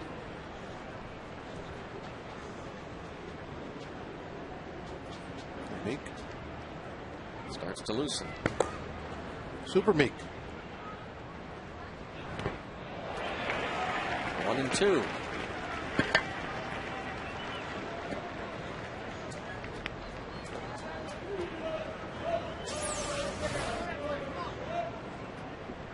Pedro Feliz looked pretty bad on that swing, didn't he? That's why we showed it again. He's happy we did. Yeah, that was a very poor swing. An outstanding breaking ball.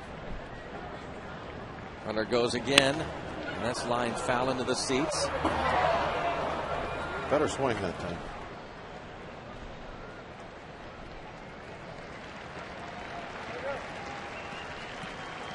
Now, Domit goes out to talk to Hanrahan.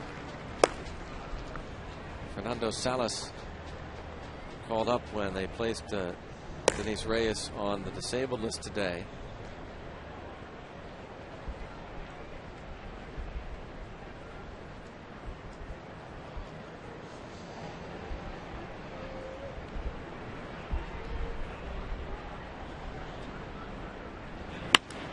Ground ball, foul. Nice pick. A dive by Alvarez, but he's got up, lost control of it. But a foul ball.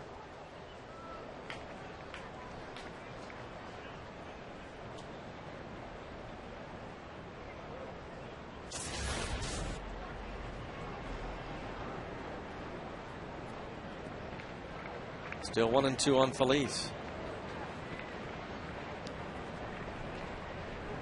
He was 1 out of 4 last night, plus a walk, scored a couple of runs. He's playing in his 5th game as a Cardinal.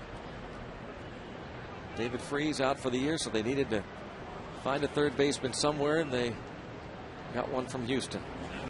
Strike 3 called. That's all she wrote. Go to the bottom of the 8th as Hanrahan pitches a scoreless top half. 4-2 Buccos.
Mazda presents In Case You Missed It. Bud Selig honored with a statue at Miller Park. Of course, the former owner of the Brewers and led the charge to build that new stadium in 2001. Mark Teixeira, 4 for 4, a home run. The Yankees lead the Blue Jays 11-5 in the 7th. Johnny Damon wants to stay in Detroit. He's not going to Boston. Rick Porcello and the Tigers lead the Royals 9-0 in the 8th. Porcello 2 hits in 7 innings. Fernando Salas back up to the big leagues again this season. His numbers so far in a dozen games.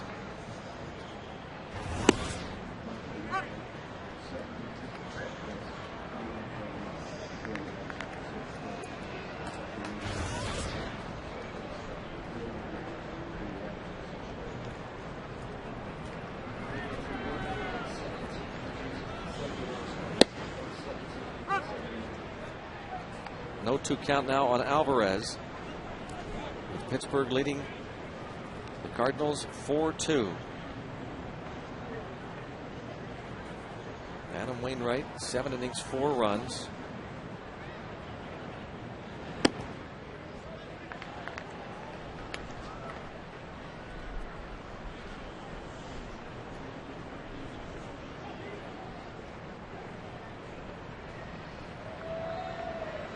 The 5th time this season that Wainwright has given up as many as 4 runs.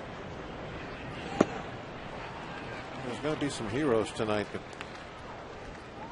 it doesn't get lost in the shuffle. The job that Paul Mullen did. Absolutely. Not going to get anything for it tonight as far as a stat, but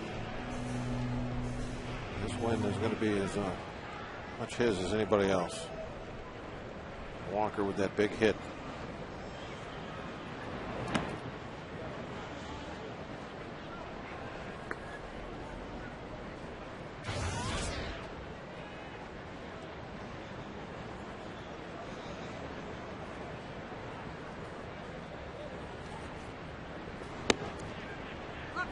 Gilbert, one of 4 walks issued by Wainwright.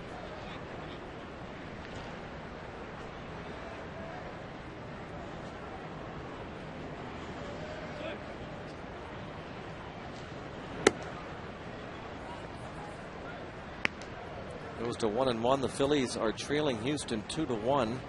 They're in the bottom of the 8th inning. If that holds, Cardinals would still trail Philadelphia, and this game holds by a game. San Francisco will try and take advantage. They started the day a game back.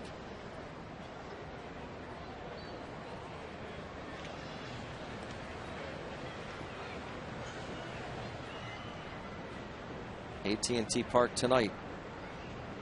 Jonathan Sanchez takes the hill for San Francisco. Popped it up. Second baseman Lopez. And 2 outs.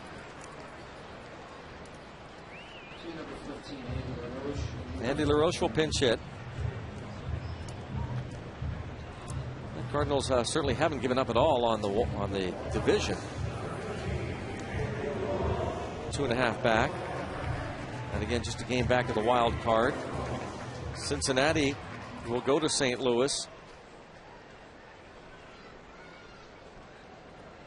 a week from this Friday for a 3-game series. It'll be the last meeting of the year between the 2 clubs.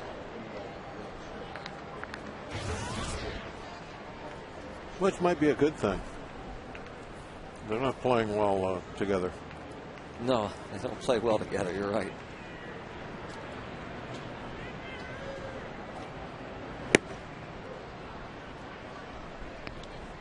I imagine there'll be a lot of people at those games.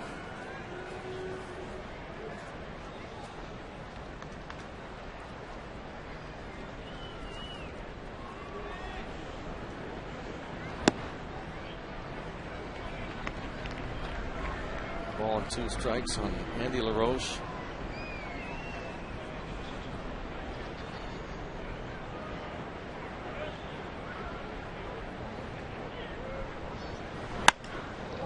Rounds to second. Salas has a 1-2-3-8 inning. We'll head to the 9th. Looks like Evan Meek is going to get a chance to pick up a save. 4-2 Buccos.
Came to the plate and hit this triple off the glove of John Jay that scored Andrew McCutcheon. He had started the rally with a double. Tabitha going into third base, and he'll score on the Neil Walker base hit off Adam Wainwright. That tied the game at 2. And then in the 7th, Ronnie Cedeno had led off with a double, was sacrificed to third, and after 2 out, Tabitha walked Walker, brings home 2. Tabitha stole second. Big 2-out clutch RBI single from Neil Walker, who's driven in 3 tonight. Game summary, Paul Mahalam, as Bob said, a no decision, but an outstanding job by the Pirate left-hander. 6 2/3, a walk, 4 strikeouts, gave up just those 2 runs. And it's Super Meek. He's Super Meeky. How about that Pittsburgh kid tonight, though, huh? Yeah. Impressive. Awful. Wainwright.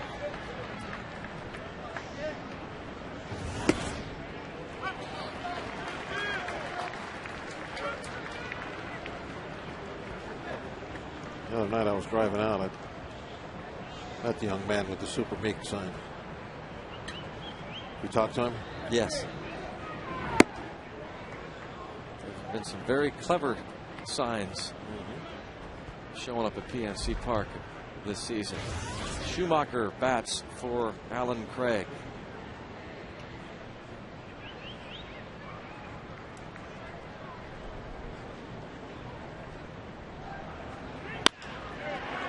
Schumacher will start things off with a base hit. A little flare. Just slice that ball.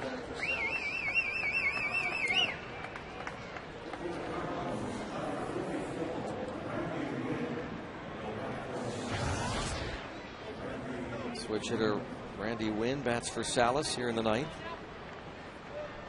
The best pitch hitting numbers you'll see, although there's a home run in there.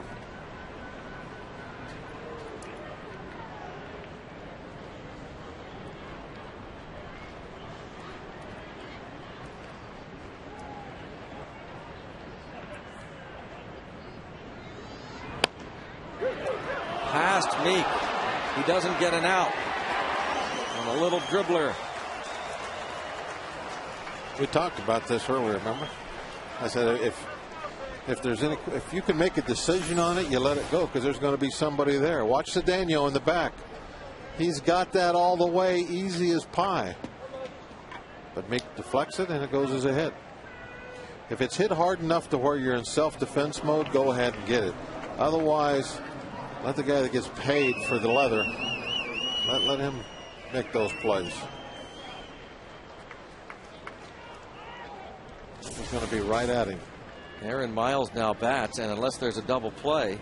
Now, I don't mean that if it's a right in front of you, well, yeah, go ahead and catch it. But if it's one of those balls where you're going to have to reach forward and it might take off your glove, maybe you'll catch it, maybe you won't. Let it go.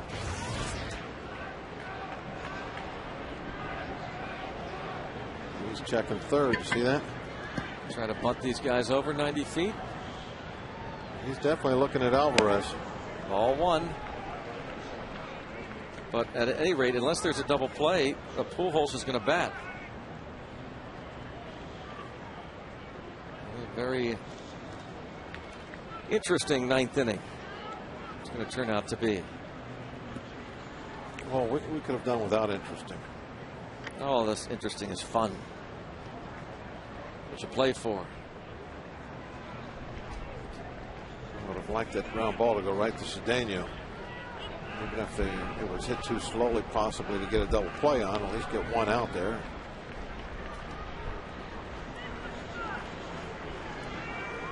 Maybe we don't have to deal with Pujols.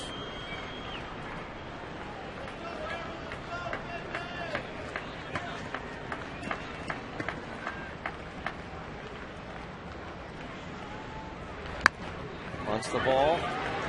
Meek for the sacrifice. Schumacher goes to third, and now Wynn at second. Where a base hit could tie it. Get Jay out. Still don't have to deal with Pujols. That base open over there. But you've got to get Jay out. See the successful sacrifice bunt.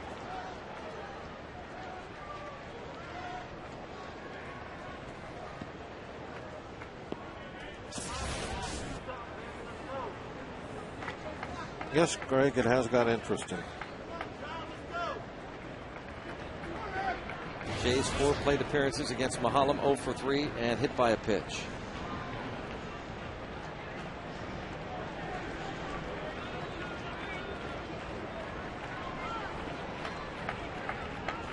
Everybody's going over strategy.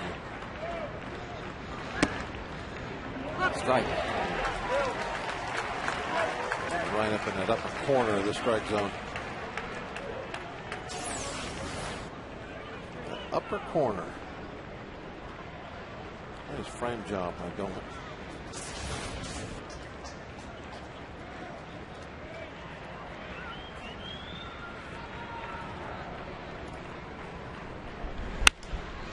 So we get home a run. Will they get an out? No. Now it's 4-3. And it's still just one out.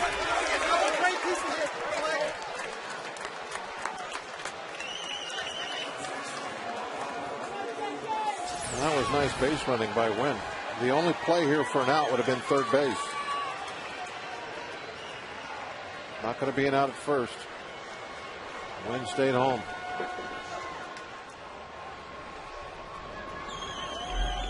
Not really a nice piece of base running, just doing what you're supposed to do, not running into that out. Now it's 4-3. The base hit, an infield single for Jay, brings home Schumacher. Franklin and McClellan loosen. Franklin is the Cardinals closer. So game is tied up. They'll go to McClellan. And now, if Meek didn't have his work cut out for him before, does he ever now? With Pujols at the plate and Holiday on deck. You don't have the option of really pitching around Pujols here. You don't want to put the tying run at third base with one out, so you can't risk walking him. I mean, you could and say, well, okay, we'll get Holiday. But Holiday is a very good big league hitter, obviously, one of the best there is. So, you know, I think you can't just say, okay, I'm giving Pujols nothing to hit. You have to make your pitches. You got to try and live on the edges.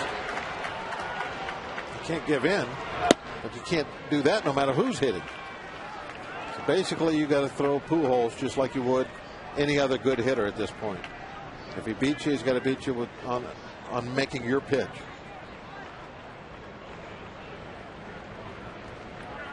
What a ground ball.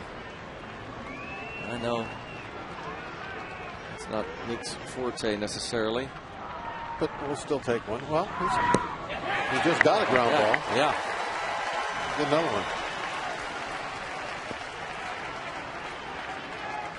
Pujols might have been guessing fastball. It doesn't take swings like that very often. Like that swing that Feliz took earlier. Was that Feliz? Yes. Anyway, Yep. Last inning. 96 dialed it up. One and sir. 2.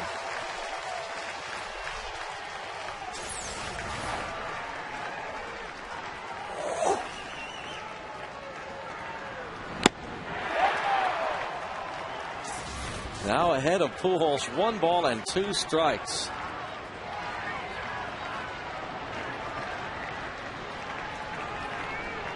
Tying run, Randy Wynn. Time called. Mentioned that Molina, one of the toughest to strike out in the league, and even though Pujols is certainly a power hitter, a home run hitter, also amazing in that he is the 5th toughest to strike out in the league. But he hits into a bunch of double plays. He's trying to get him out any way he can, and now Domet and Meek will talk about it again. Now, there's nothing wrong with this visit here for sure. I mean, this is the ball game. Pujols up. Tying run out there at second base. Go ahead, run at first. You have to be on the same page. Any question whatsoever between the two of you, you got to go out and talk it out.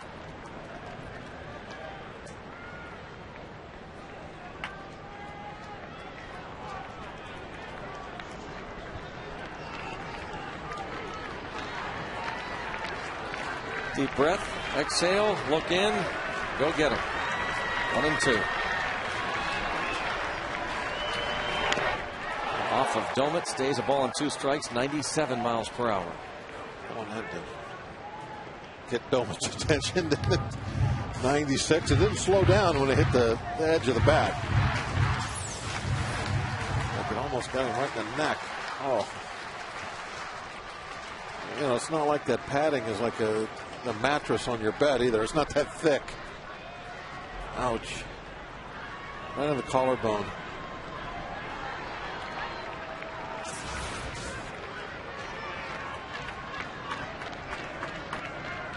Another 1-2 pitch. Strike him out. Past Alvarez. Run is going to be held at third. Alvarez got a piece of it. Of course, if he comes up with it cleanly, it's a double play, and the ball game is over. Instead, the bases are loaded. Oh, man. Greg, it just keeps getting more interesting. It's hit sharply. Obviously, that is going to be an easy double play if he can catch it. How about Ronnie? But this hustle, getting out there. I mean, it looked like the game is tied. Yeah, Okendo had the windmill going and then saw Ronnie get out there and quickly put on the brakes. I mean, Cedeno could have actually saved the game by hustling after that ball. I mean, we'll see. If we get a double play here, don't forget that Ronnie Cedeno play right there.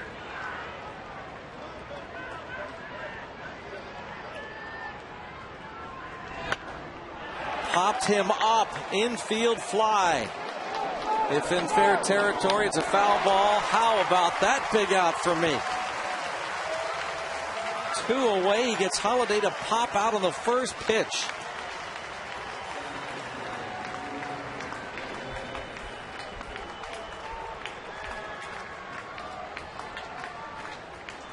Win at third.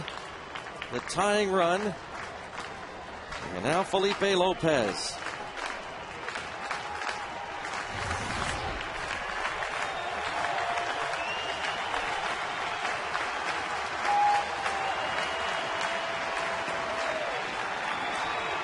Lopez 0 for 1 previous matchup against me.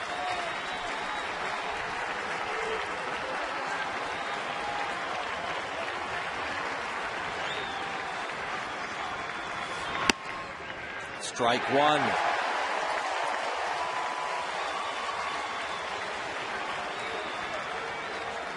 Meek's only other career save, April the 29th against the Dodgers in LA.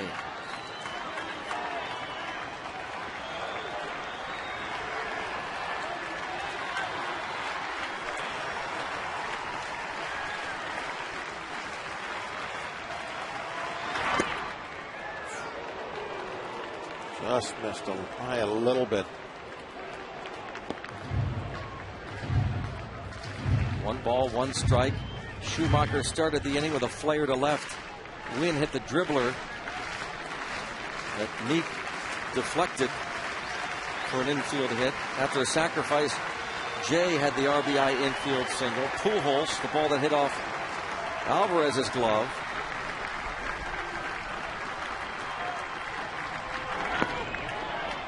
Two and one.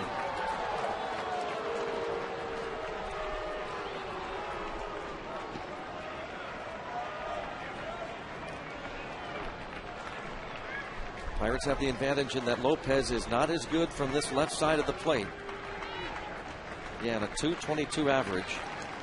The top of the head. Shallow he is in left field, Greg. He's trying to take away any kind of a flare. Don't want anything dumping in front of him. 2 and 1 on Felipe Lopez.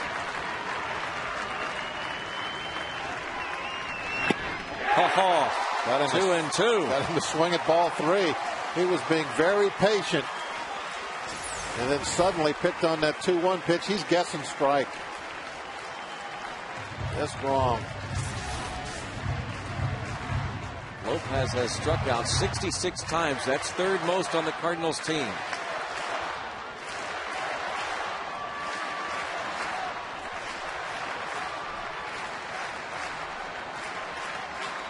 Come on, Super Meek.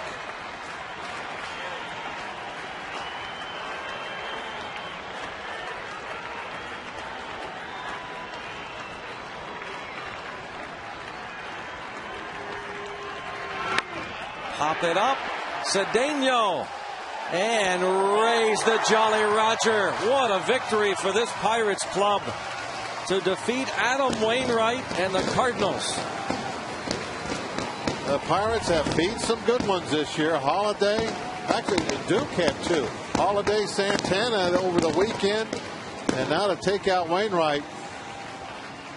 Nice job. Great clutch hitting by the youngsters.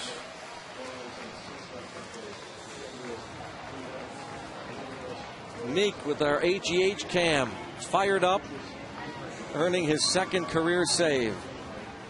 Joel Hanrahan gets the win. The Pirates defeat Adam Wainwright and even this series against the St. Louis Cardinals.